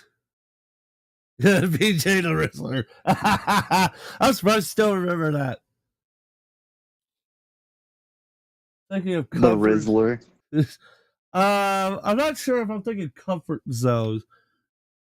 Oh, yeah. Referring to what I was talking about, what you're comfortable with and what you're not comfortable with. Yeah, referring to that. Yeah, that's what I was thinking of. So my brain's kind of all over the fucking place at the moment. Mostly because I'm just trying to remember what I need to do to finish putting Meld Studio together for the kind of live streaming I do. And also remembering to fix the Stream Elements bot, because I didn't realize that the bot was just going to ban people for fuck all comments. That's I gotta go and fix that, because I've got moderators for that reason. The bot should just be advertising my stuff, so I've got to go and the fix bot that. was banning people. Yeah, instead of advertising my stuff, which is kind of pissing me off. So I may have to find a different bot to do that and just disable Stream Elements altogether. That's probably what I'll have to do, as much as I hate to do that. But anyways, let's continue. On Twitter about it. I'm seeing people making some YouTube videos about it. I have not been able to verify that she actually fucking wrote this. She may very well have. From what I understand, she has zero social media presence, so I don't know how to verify the authenticity of this. The farthest back I can trace it is just some random account on Twitter posted a Google Drive link. So because I haven't been able to get to the bottom of that, I won't include that in this video. If I'm able to confirm that and feel it's relevant, maybe I'll follow up or something. Thought I would at least mention it. Anyway, I know I've really been putting... So that's pretty much so everything there. And this is my comment that I left on the video. And my comment reads as such: I thought this was a very well executed video because I've seen a lot of different coverage, but it's always biased in favor of Tom or against him. So I appreciate your neutral standpoint and just attempting to see what the allegations actually are. This will make it so much easier to talk about what's happening with him, and you should definitely do a follow-up video on the situation if anything else comes to light. And he gave it a heart. He liked my comment, which I appreciate that. And that's pretty much so the truth of that is this comment right here. Notice how it was able to lay out all the allegations very easy for everyone to understand. Like that. I mean, what more could you ask for? He laid it out all on the line. This is what's happening. Here's the small allegations. Here's the stupid allegations. And here's the legitimate allegations that matter. The stuff that's like, okay, his life is ruined if this is true. Make sense? Well, at least I hope it makes sense. I don't know. I think Suki died. No, I mean, yeah, mentally for a second there. But anyways, like I said, it's been a wild and crazy fucking story so far, hasn't it? It has been a crazy, crazy fucking story. But, ladies and gentlemen, it gets worse, because now we're going to go over the actual Turkey Tom video. And to say the least, buckle up, boys and girls. It's going to be one hell of a crazy ride. So are you ready? Suki, are you ready? Yes, I'm ready to go on Turkey's Tom's Wild Wild Ride. Oh yeah, let's go. I'm sorry that this response took so long. I wanted to make sure I had all the facts together before saying anything. Recently, I've been accused by an ex-girlfriend, along with an ex-partner, of non-consensually filming sexual encounters, being so rough and inconsiderate during sexual encounters that it bordered on assault, encouraging eating disorders, being into age play, along with a litany of other completely baseless, false accusations. The two women who are accusing me, Sacramento89, real name Rowan, and Left4 Dead, real name Katie, took to gossip forum Kiwi Farms to post the accusations, along with carefully cherry-picked screenshots to back up their claims. These claims aren't super difficult to debunk just because of the overwhelming amount of evidence I have on my side. So without further ado, let's start with Sacramento or Rowan. This is a girl I dated for about 7 months, from May of 2025 until January 10th of 2026. 4 days later, she made her first post. Here, she alleges that I am a real freak and like to, quote, record sexual encounters without asking for consent. This is blatantly untrue. I have never recorded any sexual encounter without explicit consent. As a matter of fact, with Rowan, she was the one who initiated the idea of filming sex acts in the first place. On Tuesday, August 19th, after 3 months of knowing each other and being sexually active, Rowan texted me saying, "You should get those Meta glasses when you crack me." I responded by saying, "For what?" And she answers again, "Cracking time," alluding to me filming her with the glasses onboard camera. Now, at the time, I did not feed into this. I did not show enthusiasm. I didn't even agree to get the glasses. I just responded and said, "Good night, sweet dreams." So, right off the bat, already beating the allegations. We're only like, what, less than a minute into the video? And he's already beating the allegations. Already, right off the fucking bat. Yeah. The only thing I'm going to say is I don't fucking get his haircut. It looks like a bird's nest. It really, really does look like a fucking bird's nest. It's bothering me. Just a little bit. Not a lot. Yeah, he needs long hair for a face like that. For a face like that, he needs long hair. Oh, he's felt it. Oh. No, his face is just long. He's felt it. Oh, damn, Lewis felt it, an innocent man. Oh, man. He's felt it. Just saying. I'm not even trying to be mean. I'm just saying that his hair, he just looks like he needs long hair. Woo dog it. Let's continue. Whole week goes by without us talking about it whatsoever, and then on August 25th, Rowan texts me saying, "You should get those Meta things for real." So I respond by saying, "I think I'm going to avoid filming anything involving sex for a while," showing that I am clearly not the person interested in filming our sexual. Look, drop the Why fucking... did she say the N-word? Is she black? No, she's white. She wired in a damn ghost. Why is she saying the N-word? What? Again, it's not the hard R, but still. I just Gave her the pass. That's a good ass fucking question. I don't know who gave her the pass. So we read here, she goes, you should get those Meta things though, for real. He goes, I think I'm going to avoid filming anything involving sex for a while, given recent events. I'm paranoid.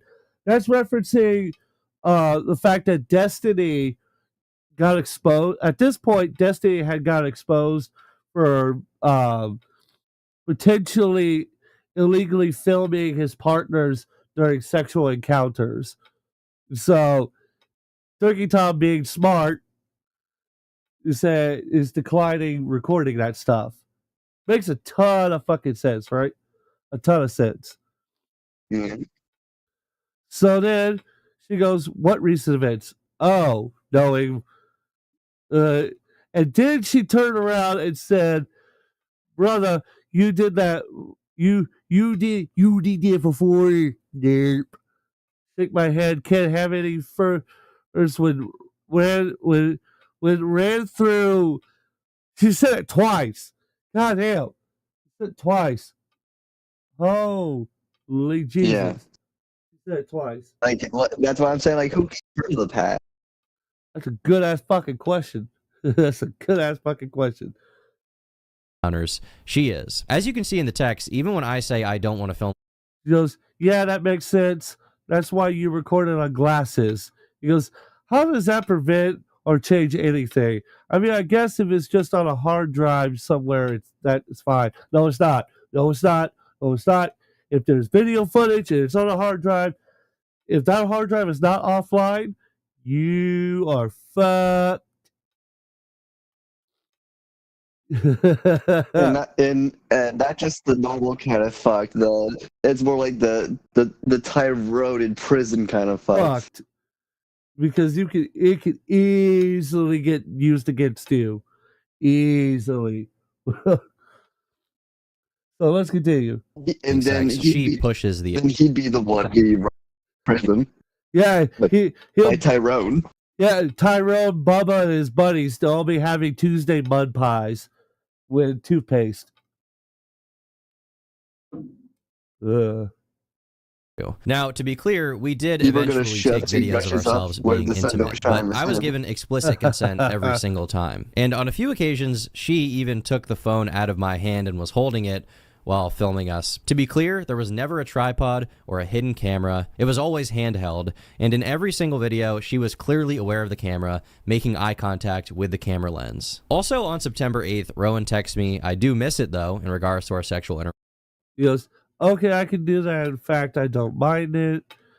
She goes, I'm getting off my soapbox now. I do miss it though. Hashtag send the videos.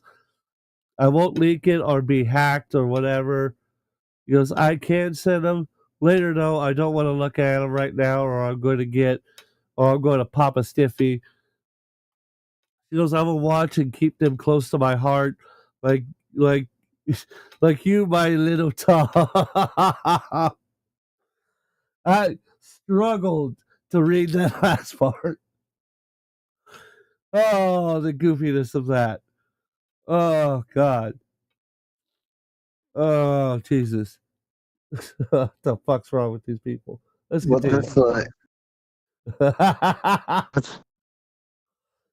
I told you. What am I reading? I told you this is the women who were accusing him, by the way. This is what they were saying. My poor little Tom. He needs his Jerry. Oh my God. My God. But you can see it right there. She clearly is it's clearly backing up that she said she wanted him to send the videos, but according to his side of the story so far, she was the one demanding he record it. And if we go back to the previous text messages, she obviously made it clear she wanted the sexual encounters to be recorded. So it ain't adding up that he's blackmailing and committing revenge porn. It's not adding up. That's not adding up. Let's continue. She follows it up by saying, send the videos. Keep in mind, these are videos that she claims in present day were taken without her consent. She then goes on to say, and I quote, I will watch them and keep them close to my heart, clearly indicating she has no problem whatsoever with them existing. I'm an extremely paranoid person when it comes to my personal life and my sex life and my dating life. As a public figure, I just like to keep my private life private. So I was very hesitant to send Rowan any sexual videos we had taken. However, I did send her one single still image from one of the videos where my face is obscured. I guess there was some lingering thought in the back of my mind that if her accounts were not locked down super well, and if she had been hacked, then the videos could have been made public. Now, there's an implication she makes a few different times that I'm basically blackmailing her with these videos. Somebody asked if you had any intention of getting any sort of like law enforcement involved, but I feel like you answered this where you just want to try to compel him to delete whatever he has on you, and that's like the extent of your interest. Yeah.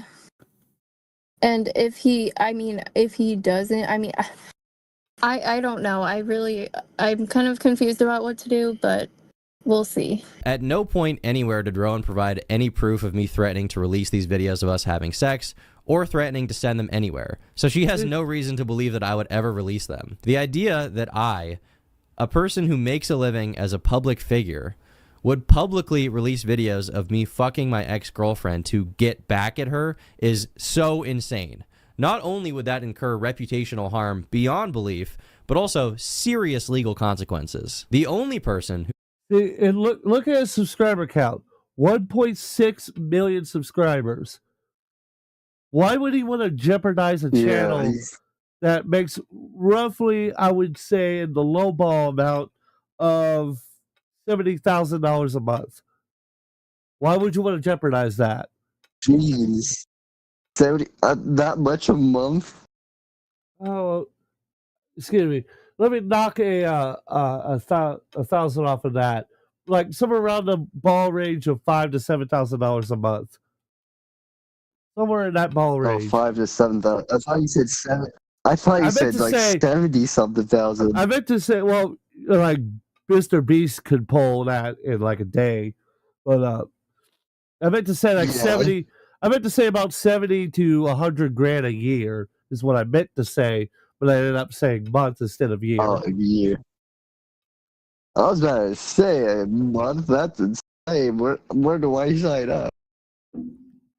Yeah, I would be wondering where I could sign up too. I could deal with these allegations no fucking problem. If I was making 70 grand a month, just be bribing people all fucking day long. Here's $1,000. Go away. Hey, don't say that. Hey, don't say that. Oh, maybe this. Hey, look, it's in the context of this video. So if someone takes that out of context, I can easily link this live stream, and that'd be an into that one. Yeah, like in 3 months, you go from you to like 10 million subscribers, and someone says, "Oh, I'm they did this." Yeah, Timbs did this, and this. Now where's my $10,000? Oh Jesus. Anyways, let's continue. On the bright side, at least she didn't. At least that they didn't use AI to make fake evidence. Yeah, that would be like, what the fuck? Anyways, god damn, if that happened. Ever sent an image of us having sex to anyone is, ironically, Rowan. Days after I broke up with her, she, without my consent, sent the only image she has of us having sex to the owner of Kiwi Farms. Here, listen to him describe it. Oh, and one other thing, I forgot about this, but you actually, Sacramento had sent me a picture that was like censored. Apparently the only picture that he would send you is one where his face isn't clearly visible in it, but you can, I can tell the desk, like his computer is moved onto the table, but I can still see like the monster is like on the cozy that's like on the table, like in the exact same position. So I can tell that's clearly his desk. I guess I just find it ironic that someone who's accusing me of blackmailing her with her nudes literally sent a picture of us having sex to a man that she has never met. Now, Josh recounts seeing this image and talks about how hard it looks like I was grabbing Rowan on the mouth, essentially using it as evidence to support another claim she makes that I'm too rough during sex, which I find very interesting because after I sent Rowan this photo, she texted me saying, "I like when you cover my mouth like that." Again, she texted me asking me to send her the videos. He goes, "Okay, bye-bye. I'm going to take my Joe Rogan calm pills." He goes, "Joe Rogan is a wise old bald player. Listen to him intently. Yeah. Whenever you're not locked in, send the videos. It will fix me for about a week. Goon sesh."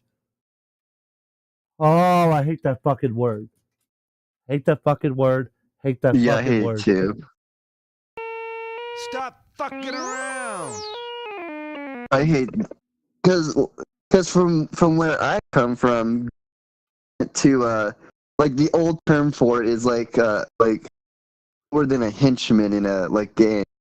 Like how in Lego Batman 1, you'll see like characters called Joker Goon or Penguin Goon because they're like part of the gang. Like Goon was like for like a gang like or something like the lowest. It was a slang term for gang member or friend of a person. Like for example, like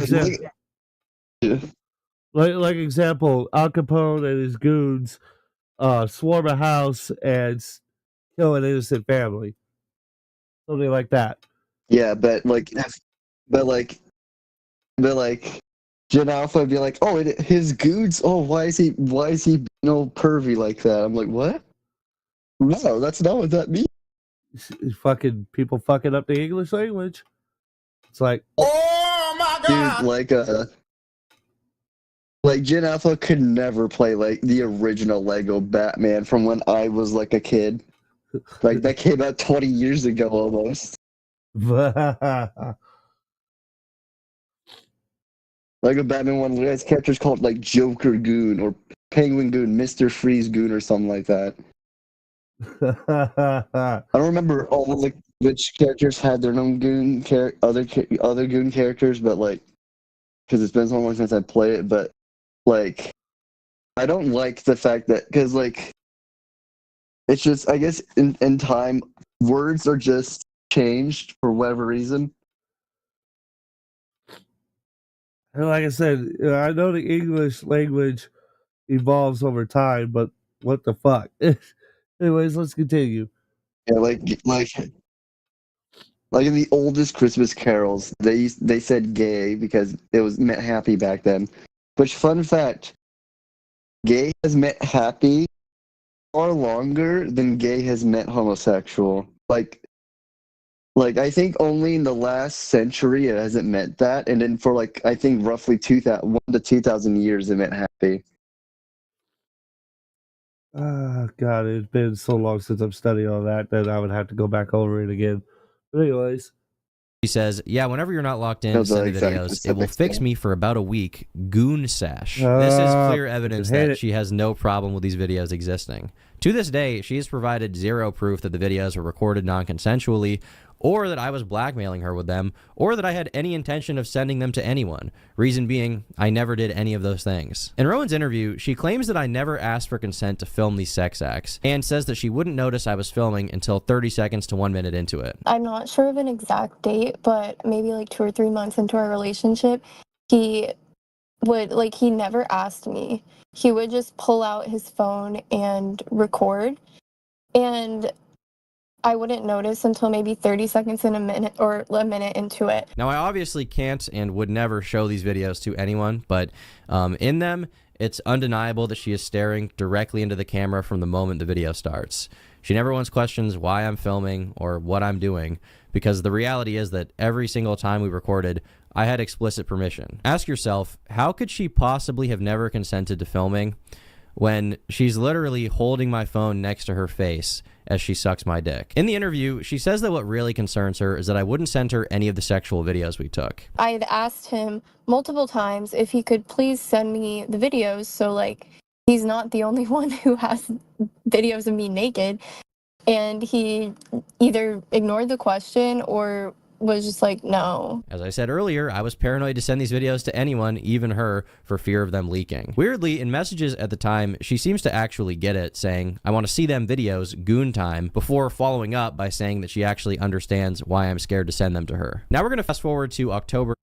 Let me go back and read that text message real quick. So I'll go back here. Time, she seems to actually get it, saying, I want to see them videos. Because I understand why you're scared. I had my first big exam on Tuesday. Ooh. He goes, yeah, I'm paranoid. Sorry. Hope you studied a lot for your test. Goon time, before following up by saying that she actually... I don't know about you, but that sounds like a very supportive boyfriend. I don't know. Maybe I'm just retarded, but I'm pretty sure that sounds like a supportive boyfriend. Don't worry, Timbs. I give you the R card. I appreciate it. Let's continue. Understands why I'm scared to send them to her. Now we're going to fast forward to October 17th in our text, and Rowan says, do you ever go back and watch our videos? And I reply, yes, I do sometimes, actually. Rowan responds that she's thinking about that right now, and then says, quote, need that big white cock. It's also kind of strange. You remember what I said earlier about that? Yeah, I wasn't kidding. Oh my God. BWC. Yeah, BWC. I guess. Oh my I guess God. that's why he's called I guess that's why he's called Turkey Tom instead of Rooster Tom. Oh my God. I see why he's called Turkey and not Rooster. Oh my God. Oh my God. Oh God, that's horrible. You're horrible. Oh Jesus. Oh God. Oh no, my jokes are horrible. Oh God. What the fuck, man? I can't. Oh Jesus. That at the time she referred to them as our videos, but in the present she's claiming she doesn't even want them to exist. On November 6th, Rowan asked me why I never ask her for nudes. I say I... The first screenshots of you the first screenshots of you shirtless are my goon material. He goes, if you say so. He goes, You never asked me for a nude. Fucking, why can't people take a goddamn English class? God damn, pisses me off. Because I have a bunch it's because Gen Alpha. You realize Gen Alpha, like, I'm just gonna let you know she's like 26, which is my age, and he's 23. They're both Gen Z. Yeah, but some Gen Z is like, I don't know, too Gen Alpha E for me. Like I'm 26 myself, but I don't like that word. I hate it personally. I fucking think about I do too. I think about jumping off a cliff every time I hear it. It just it's like say lewd material, or if you really want to go there, just say perv material, perv lewd. Not safe for work. Why'd you have to say Google? Fucking, I hate it. Especially when they're like, especially when they go like, I'm coning. I'm like, I can't. Please stop. Like, well, you just gave me the ick. I don't want to touch you anymore. I'll get some help. Well, I was sexually interested in you. Now I'm not. Have a good day. Bunch of videos already, and that's why. She does not express that she has a problem with me having the videos. She doesn't complain about it. She doesn't say they were taken without her consent. In fact, throughout the entire relationship, she was sending me nude photos of herself unsolicited every single month. Why would you send nude photos of yourself to someone you think could use them against you? Rowan personally posted dozens of screenshots of our texts, and not a single one shows her bringing up any of the videos being non-consensual. Another interesting fact is that during our breakup, she texted me a pros and cons list, which she apparently had written about me. Get ready for this one, right? Just get ready for this. I'm gonna read this one out, because this is fucking wild to me. Wait, which one's the start? Which one? So which side's the start? To the right is the starting one. I don't know why he put it in reverse, but anyways, so here's the pros. Here's the pros and cons of dating Turkey Tom. So anybody here who's interested in getting Turkey Tom's big white cock, gonna go to hell for these comments. Listen to the pros and cons of this one right here. So here goes. So she wrote. She fucking wrote this too. She wrote this early in the morning too. That's the. Oh, anyways, the pros. Sweet sometimes, dates are nice, tries to make it work, funny, pays for meals, makes me feel secure, muscles. Just muscles. She didn't even list his EWC. Oh God! Well, here comes the cons. I guess she doesn't see that as a pro. I have no fucking clue. I don't know, man. You get ready for this. Chopped in the face. Chopped in the face and thinks we match in looks. Cheated on an ex. He did cheat on an ex. His first girlfriend, I believe, which is fucked up. Follows his friends around like a dog. Who wouldn't follow their friends around? I mean, why not? Seems depressed all the time. Probably because he doesn't have many friends. No surprises. Takes hours to respond. I mean, the guy's fucking busy. What do you want him to do? So dry and vague. Okay. Really compliments me. Look at the list of fucking cons. Like, Jesus Christ, woman, what the fuck? Doesn't leave his house. I mean, if your work is consistent from work at home, there's not really a whole lot of reason to leave. Considering he does a lot of recording, live streaming, and everything. He's online all the time. but so is she, and she's about to get exposed for that. Oops, spoiler part of that video. No hobbies other than gym or video games. Okay. Talks about other women lustfully in front of me. Okay. Okay. Follows Instagram models / OF girls when I asked to stop. Oh Lord. So here it goes. No romance. But wait a minute. When tries to make it work, dates are nice. So what do you mean no romance? It's this fucking romance. So you said he does romance, but now he doesn't do romance. So fucking pick a lane, damn it. I hate that fucking bullshit. Doesn't seem to want to support me at all in the future. Probably because you're an insane bitch. Seems like he still feels some type of way towards his ex. I mean, you never fully cut your feelings off with anyone. It's impossible to, especially if you've had such a long romantic relationship with that person. There's a part of you that will always be tied to that individual. It's just a thing of, as long as he doesn't pursue those feelings towards the ex while he's dating you, then it's okay. As long as you're not pursuing it. If he was pursuing it, then he would be emotionally and mentally cheating on you, and that would be wrong and grounds to leave the individual in question. At least that's my opinion. Every time I bring up a valid concern, he says, I'm nice to you though, so stop complaining. That's an interesting quote. Says dick pics to Belladelphia Catholic Cat before. Well, he did that before, so how the fuck is that a con? What? What? Okay. Sex is all about him. The text messages say otherwise. Ran through what? What? I like it's just ran through. Okay. What did he run through? She thinks he's. I think what she means is that like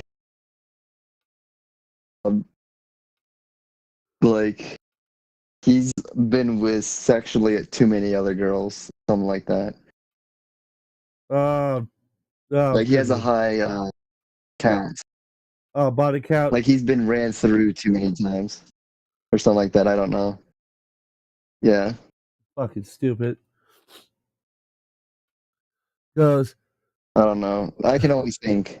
I don't like thinking. Fair enough. Looks up to Sam Hyde unironically. Oh God, why? Okay, Tom, you need to quit. Sam Hyde?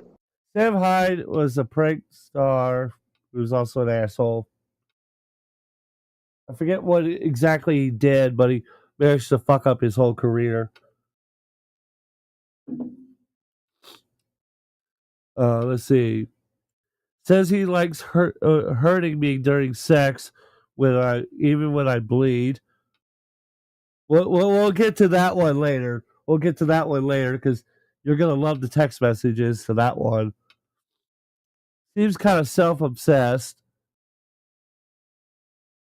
Let's go back to those pros and cons again. What were the pros again? Funny, pays for meals, makes her feel sweet sometimes, dates are nice, tries to make it work. Muscles. That's all you need to play to is just muscle. Oh, he all thinks about himself. Muscles. I know, right? Everything is just being combated with muscles. But also, here's the thing. She says she has a problem with him going to the gym a lot because it says he has no hobbies other than gym or games. If he didn't go to the gym much, he wouldn't have the muscles she likes. Yeah, I know.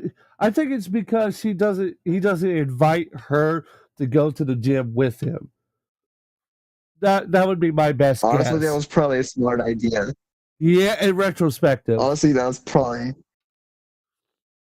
smart idea in retrospective. But let's continue on, right?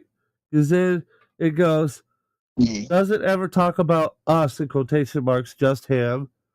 I mean, you ask him how his day's going. You ask him if you can go over and suck his dick. I mean, of course he's going to be like, yeah, I can't do this, or sure, we can do that, or sure, I can do that, or stuff like that. Because, like, he can only really speak for himself. He can't really speak for you. Doesn't make sense. Doesn't really seem to care about my goals at all. What the fuck you want him to do? Drop everything he's doing to go and make all your goals and dreams come true? The fuck? Again, what was that pro again? Muscles. There we go. Muscles. Muscles. That's all you need. That's the only argument you need. This last one at the bottom, it's supposed to be bare minimum, but it looked like you spelled bore minimum. Therefore, you're not allowed to feel upset. What? Okay, I hate this fucking bare minimum bullshit. Because what do you mean by bare minimum? What's the bare minimum, dude? Are you doing the bare minimum for him, dude? Are you? I mean, obviously not, since he broke up with you. So, fuck off with that, is what I say. Fuck off with that. But anyways, let's continue. January 4th of 2026. And in the con section, she complains about a lot of things, but she doesn't mention non-consensual videos whatsoever. With that out of the way, we can move on to Rowan's claim that I was sexually abusive towards her. In that same pros and cons list, Rowan wrote, says he likes hurting me during sex and making me bleed. This also reflects her public claims about me, but the great irony is that I never even said this. She did. On September 14th, 2025, Rowan sent me a text saying, quote, I'm such a freak. I like when it hurts and bleeds after. Something Wong. In one of her public-facing posts about me, she posts an interaction which reads as follows. She says, quote, like, we don't need to do it 3 times in one day, or do it so hard I hurt and bleed. And I said, well, if you don't want to have as much sex, we don't gotta. We can do other things. And she says, okay, I like doing other things too. The way this screenshot is cropped, it comes across like I'm some, just super callous freak who's brutally jackhammering her vagina like Steve mining diamonds. But in the full uncropped screenshot, her immediate response to me... Steve mining diamonds. Yeah, so get ready for this. Get ready for this. This is... You ever wonder if stuff was taken out of context? Here you go. This is how it was taken out of context. She goes, no, damn. Like, we don't have to do it 3 times in one day is what she meant. Or do it so hard I heard bleed. Fucking English class. Well, we don't have to have as much sex. We don't got to, blah, blah, blah, right? He goes, for the record, you're just as lustful in this regard as I am. I'm not alone. And she hearts that comment. She turns around and says, I'm a freak. Right there. And then she turned around and said it again. I'm a freak. Look at that. I'm a freak. And then Turkey Tom, bragging about his cock once more, goes, the BWC addiction has taken hold, seems. She goes, but I also wanted to be special. Oh, I'll take an English class. Special in the future when we are, like the letter R, more serious. I know it has. And she puts a bunch of roses dying.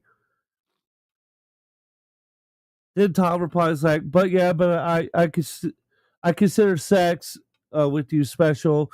I don't consider it a fleeting or silly thing. I add the thing part. And she goes, I do too. I always miss it. I like kissing you just as much. He goes, I do too. I say this, and then as soon as I see you, I'm going to be freaky again, shake my head. I can't resist. You're just waiting at the airport. Are you just waiting at the airport?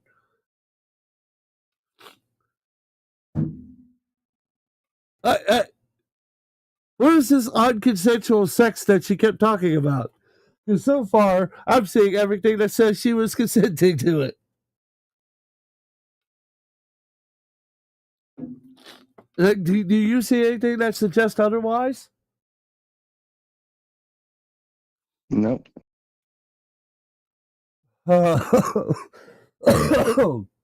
Jesus Christ, this fucking woman needs help. This woman needs fucking help. Bad. For that is, I'm a freak. I say this, and as soon as I see you, I'm going to be freaky again. I can't resist. In the interview, she elaborates on this even more, specifically claiming that she would bleed almost every time we had sex. Okay, and you would bleed the same? And you didn't stop? Yeah, I would bleed almost every time. This is just blatantly untrue as well, and it's easy to see by going through our text messages. On August 17th of 2025, the day after my birthday, Rowan and I were planning to go to Mass, and she wanted to have sex with me. So, read the text message. It goes, Tom, I started my period. He goes, that sucks. I'm 40 minutes, I'm assuming minutes away. He goes, okay, do you mind getting your sword bloody? Referring to his dick. He goes, I'll be okay, love. She goes, okay. What do you mean by that? He goes, I'm driving. Shut up. No, I don't mind. She goes, okay, he. The Mass church, I believe is Catholic. Mass is Catholic. The Mass starts at 5:30. I believe so. So we'll have some fun, some time together before. He goes, epic. He low key wrecked my apartment. It's okay though. Road transition from mafia boss to child monster Lamau. What the fuck? What the fuck?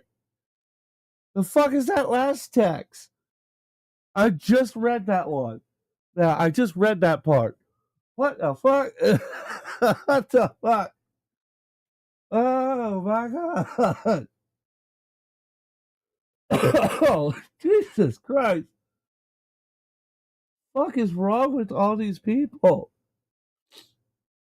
Oh my god. Like, these people need fucking therapy. What do you think? What do you think? I gotta know.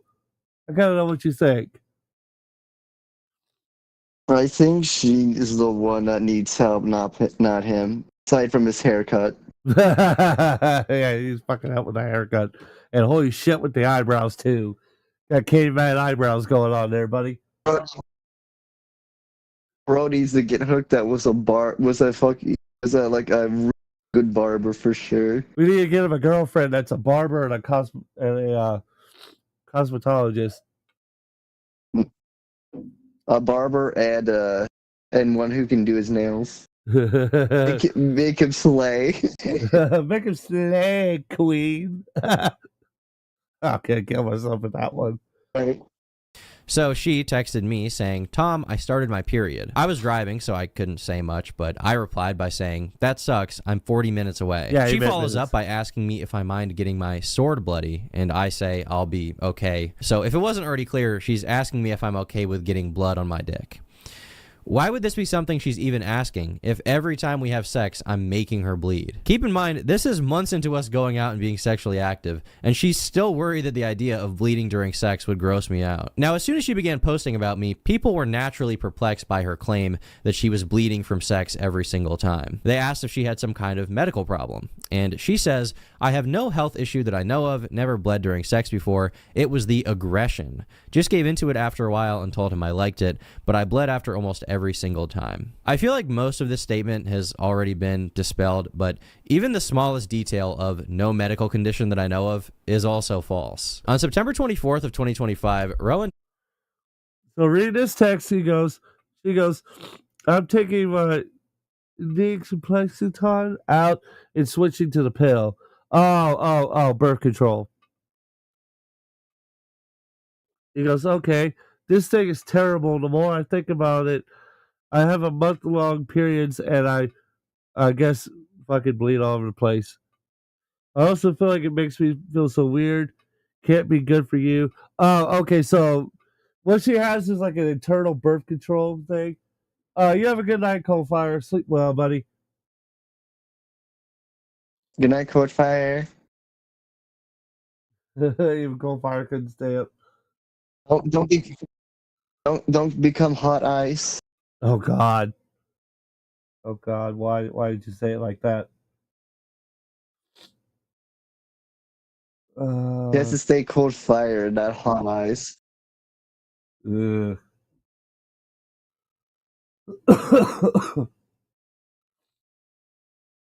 Or hot snow. Jesus.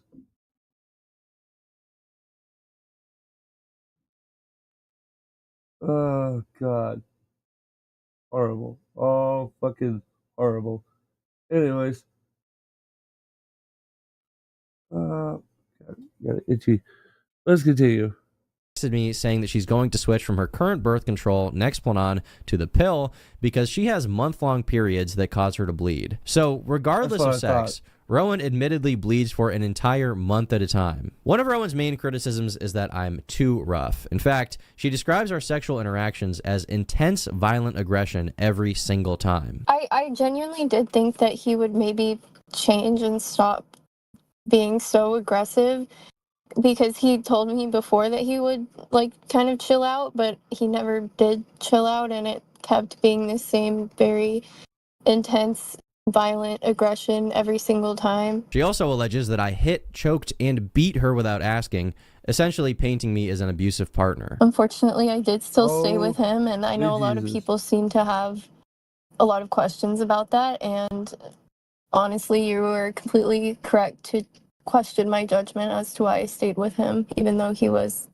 hitting and choking and beating me. There's this idea she's trying to paint that in the relationship, I was constantly pushing this rough, violative sex onto her, and even though she didn't like it and was being abused, she stayed with me. I've seen some people question her saying things like, well, if you hated it, why didn't you just leave? But realistically, sometimes people do stay with abusive partners, and I don't want to invalidate their stories through my response. The real reason that she didn't leave is because she loved having sex with me, and throughout our entire relationship was constantly begging me to validate her fantasies. In this first screenshot here, she expresses that she is a real freak and says that she wants me to kidnap her, even saying, I want to be tied up, taken to the woods, and pounded. So maybe there's something wrong with me. I respond, oh my God.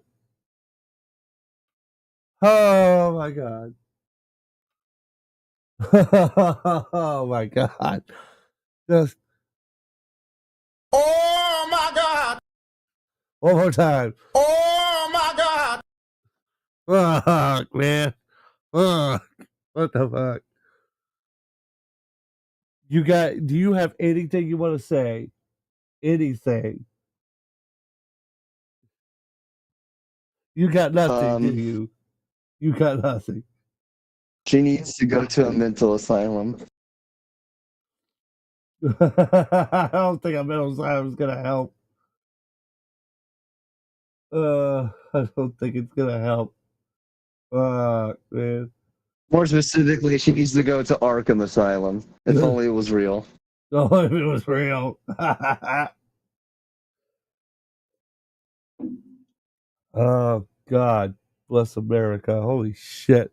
saying that we should not have sex in the woods, and she says, He goes, I don't think we should have sex in the woods, but in the privacy of the bedroom, that's fine. I get that. You're nervous. He goes, imagine how it would look if someone came across that. That's why you go like a mile in. And then I'm just in the woods. Yeah. I don't want to have sex in the woods. He makes it very clear. I don't want to have sex in the woods. How can you blame him? How can you blame the guy? Like fuck that. I wouldn't want to have sex in the fucking woods. No, fuck you. I feel like she'd be the kind of person that would go to the suicide forest and want to do that. Oh God, yeah. I could fucking see that. I could legitimately see that. Oh my God, just And she'd make Japan even hate foreigners even more. Why'd you have to? Why? Yeah. Oh God, it's fucked up. Like, a suicide forest is in Japan. Remember the whole, Yeah, Logan Paul situation? Jake Paul thing? Logan Paul, yeah. Or was it Jake Paul? It was Logan Paul. It was Logan Paul that did that. Yeah. Let's continue. nervous? Right here in this next one, Rowan says, I yearn to be manhandled and led across. What? Wait. Let me read this out. He goes, I yearn to be manhandled and led across a dark room. He goes, you're like a dungeon person. He goes, what? He goes, manhandled and led across the dark room. He goes, that's why I like you. Because you're like a big cave. You are big like a caveman, and I feel small next to you. I tapped into my natural instincts. What the fuck? What the fuck? And he goes, I'm like the main character in the Crooks. Nice little fucking DreamWorks movie reference there, partner. Well, let's continue. A dark room. That's why I like you. I reply saying, you are like a dungeon person. And she says, you are big like a caveman and I feel small next to you. In fact, anytime I wanted to have more loving, slow, I guess sensual intercourse with Rowan in the bedroom, she actually had a problem with that. I remember one specific instance where I was being more slow and sensual, and I remember her whispering in my ear saying, I want you to pound me. And that's probably why on June 5th, 2025, she texted me saying, I need to get face fucked for an hour. And I replied, yeah, I'm hypnotized by that dick. He goes, you gave good head. I miss it. She goes, I need to get face fucked for an hour. Damn, exams suck.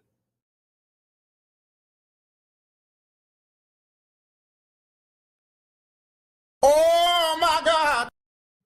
Oh my God! Oh my God! Oh my God! I wonder what her mother would think.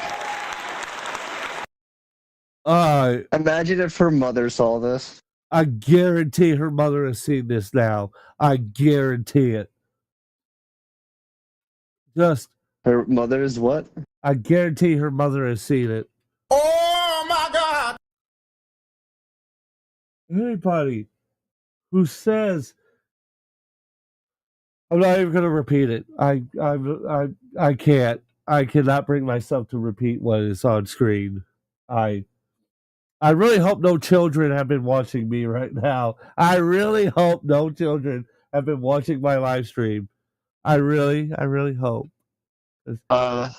Goddamn. So in the comments, like, I'm 17. I turned 18 in 2 days, but I'm technically a kid. Just imagine someone says that. Yeah, that's my fucking luck right there too. I just know it.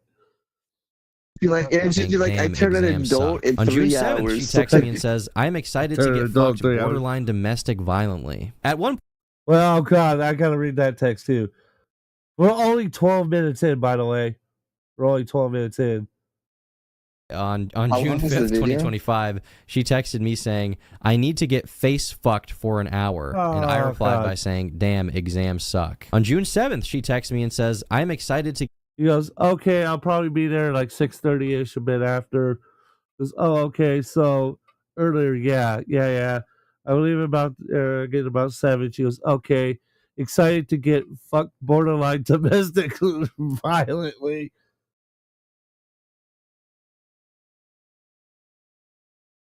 Fucked borderline domestic violently. At what? Oh my God!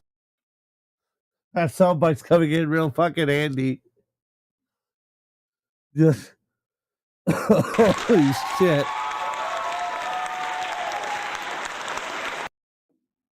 Oh my God, this is the most fucking wild fucking live stream I have ever done in my entire life. God damn. In the interview, she states that one time I was angry at my ex-girlfriend, and that the next time we had sex, I was particularly aggressive. This is a very strange thing to accuse me of, given that on October 13th, Rowan says verbatim, sometimes I want to fight you just so you be more angry when you fuck me. She clarifies, saying, I do like that though, even without the fighting. So at every opportunity, this girl is publicly saying, oh my God, look at all this horrible shit he did to me. And then she's texting me that she wants me to kidnap her, tie her up, and pound her in the woods. And if anyone is putting up any resistance to that, it's me. She once again lies about weird little things in the interview. Like she says that I was her second boyfriend.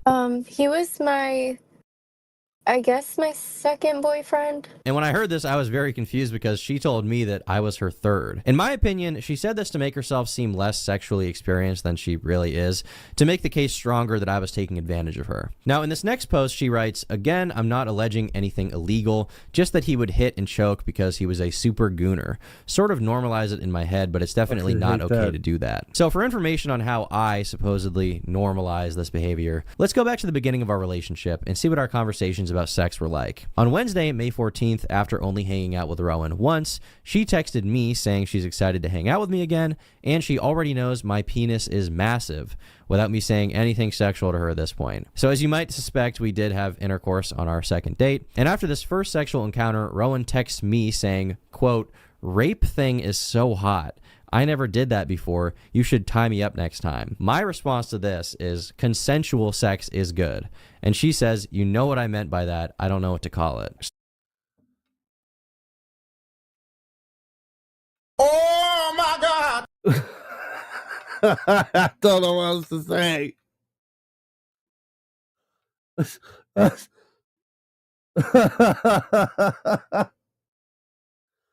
Oh, God. Damn, what the fuck? Oh, Jesus. Oh, Jesus. Jesus, take the wheel. God damn. I'm pretty sure Jesus said, "Nah, you can keep driving on this one. I ain't taking I ain't taking the on this one." That's what I'm thinking. This is Not even Jesus wants to take the wheel on this one. I don't Say blame. you can keep driving. Yeah, like yeah, just keep on driving, buddy. Keep on driving. Just keep rolling, rolling, rolling, rolling. rolling. They see me roll. They hate. They try to ruin my career. Rolling on a river. From the very first interaction we have, she calls our sex rape for some reason, saying how hot it is, to which I clarify that it was consensual, and she says, I know what you mean. And for the record, I never indulged in her fantasy to be tied up, just not something I was interested in any way. And we also never did anything in the woods, in case you're curious about that. To hammer this point home, let's go over some more texts where Rowan talks about sex. On Friday, May 16th, she texts me asking when I'm free and says that she needs my, quote, big dick. And I say, don't say and she says, it is, and I need it. On May 18th, Rowan says she's not used to being with someone with as big of a dick as mine. She says that it hurt her, but she wants to do it again, and she won't be a pussy about it. Some of her public claims about me are more desperate and weird than others. Like she complains that I didn't eat her out. Like, he never once ate me out, but he would demand that I would constantly suck his dick. And, like, yeah. But here is a text message of me directly telling her, look, I'm a selfish lover. And she says, it's okay. I like sucking dick more than getting eaten out. Oh my God. It's like as each time we go through it, it just get worse. It just. Oh my God. Oh my God. Oh my God.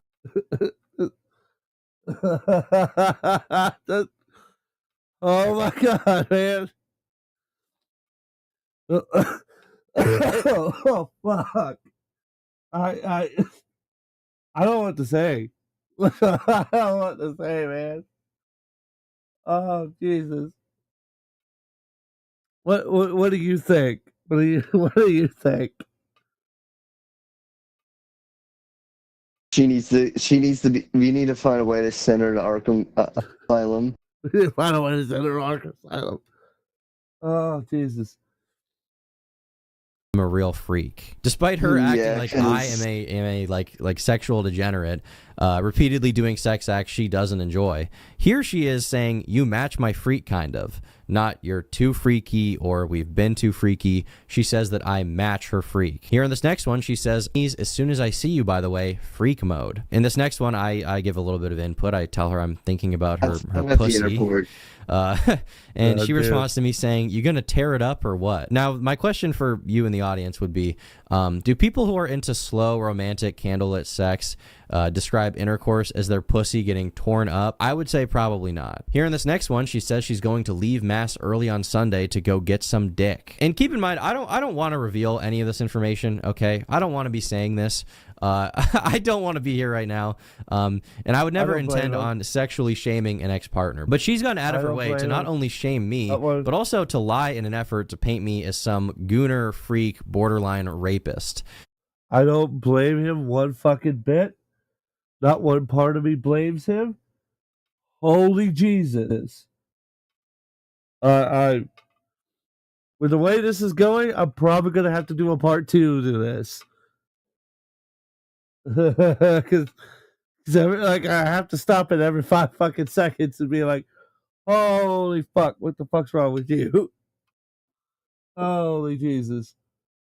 Let's keep going. Here, Rowan makes a post saying that I am a Patrick Bateman gooner because I flexed in the mirror after we had sex. But the strange part about this is that I have a text of her saying, quote, I keep thinking about how hot it was watching myself take your big dick in the mirror.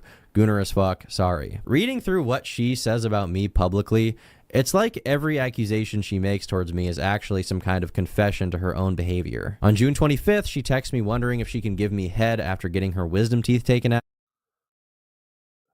Oh, God, I gotta read to this. You obviously wouldn't. Oh, God damn it, I don't have to. Apparently not. Okay, where the fuck? Damn message is over earlier. Actually, some kind of confession to her own behavior. On June 25th. So she says, the image is AI generated of me and my friend into men. Ha ha ha ha. Her boy version mugged me. Do you think I'll be able to give head after I get my wisdom teeth taken out? He goes, not for a week or 2, which is fine. But yeah, it will hurt in a very serious way. You won't ever be able to open your mouth for like a while. She goes, no. I do it as much as possible before. When it's the wisdom teeth meme, it was July 17th, I think. There's plenty of time. Hard circuit sofas are gonna be staying with me. Since I'm gonna make her ass take care of me. She's really not that crazy, I think. Overhyped. I think overhyped the crazy with an explanation of the situation. I would love to know what the fuck situation where she overhyped somebody being crazy. I would love to hear that one. If Turkey Tom happens to be watching this live stream, if you ever happen to be watching this live stream, please post that story. I would love to fucking hear that one. Because goddamn to the rest of this. Holy shit. What do you think, Suki? What do you think? Fuck. I definitely think there's definitely a lot more stuff that happened between them that was never texted but said in person that I would love to hear to see how crazy it gets. Yeah, I would love to know what their real life interactions were like. Because clearly there's a hell of a lot more than what she led on to believe. And oh, by the way, she has a response that she's going to post this Friday. So I might save the part 2 for this Friday when the response drops. So we can finish watching this and then watch the response to it. Yeah. Me wondering if she can give me head after getting her wisdom teeth taken out. She obviously wouldn't be able to do that because it causes your face to swell up like a blimp. And she responds with, no, I gotta You remember the thumbnail that Biscuit made? I know they pulled that up as a little shot.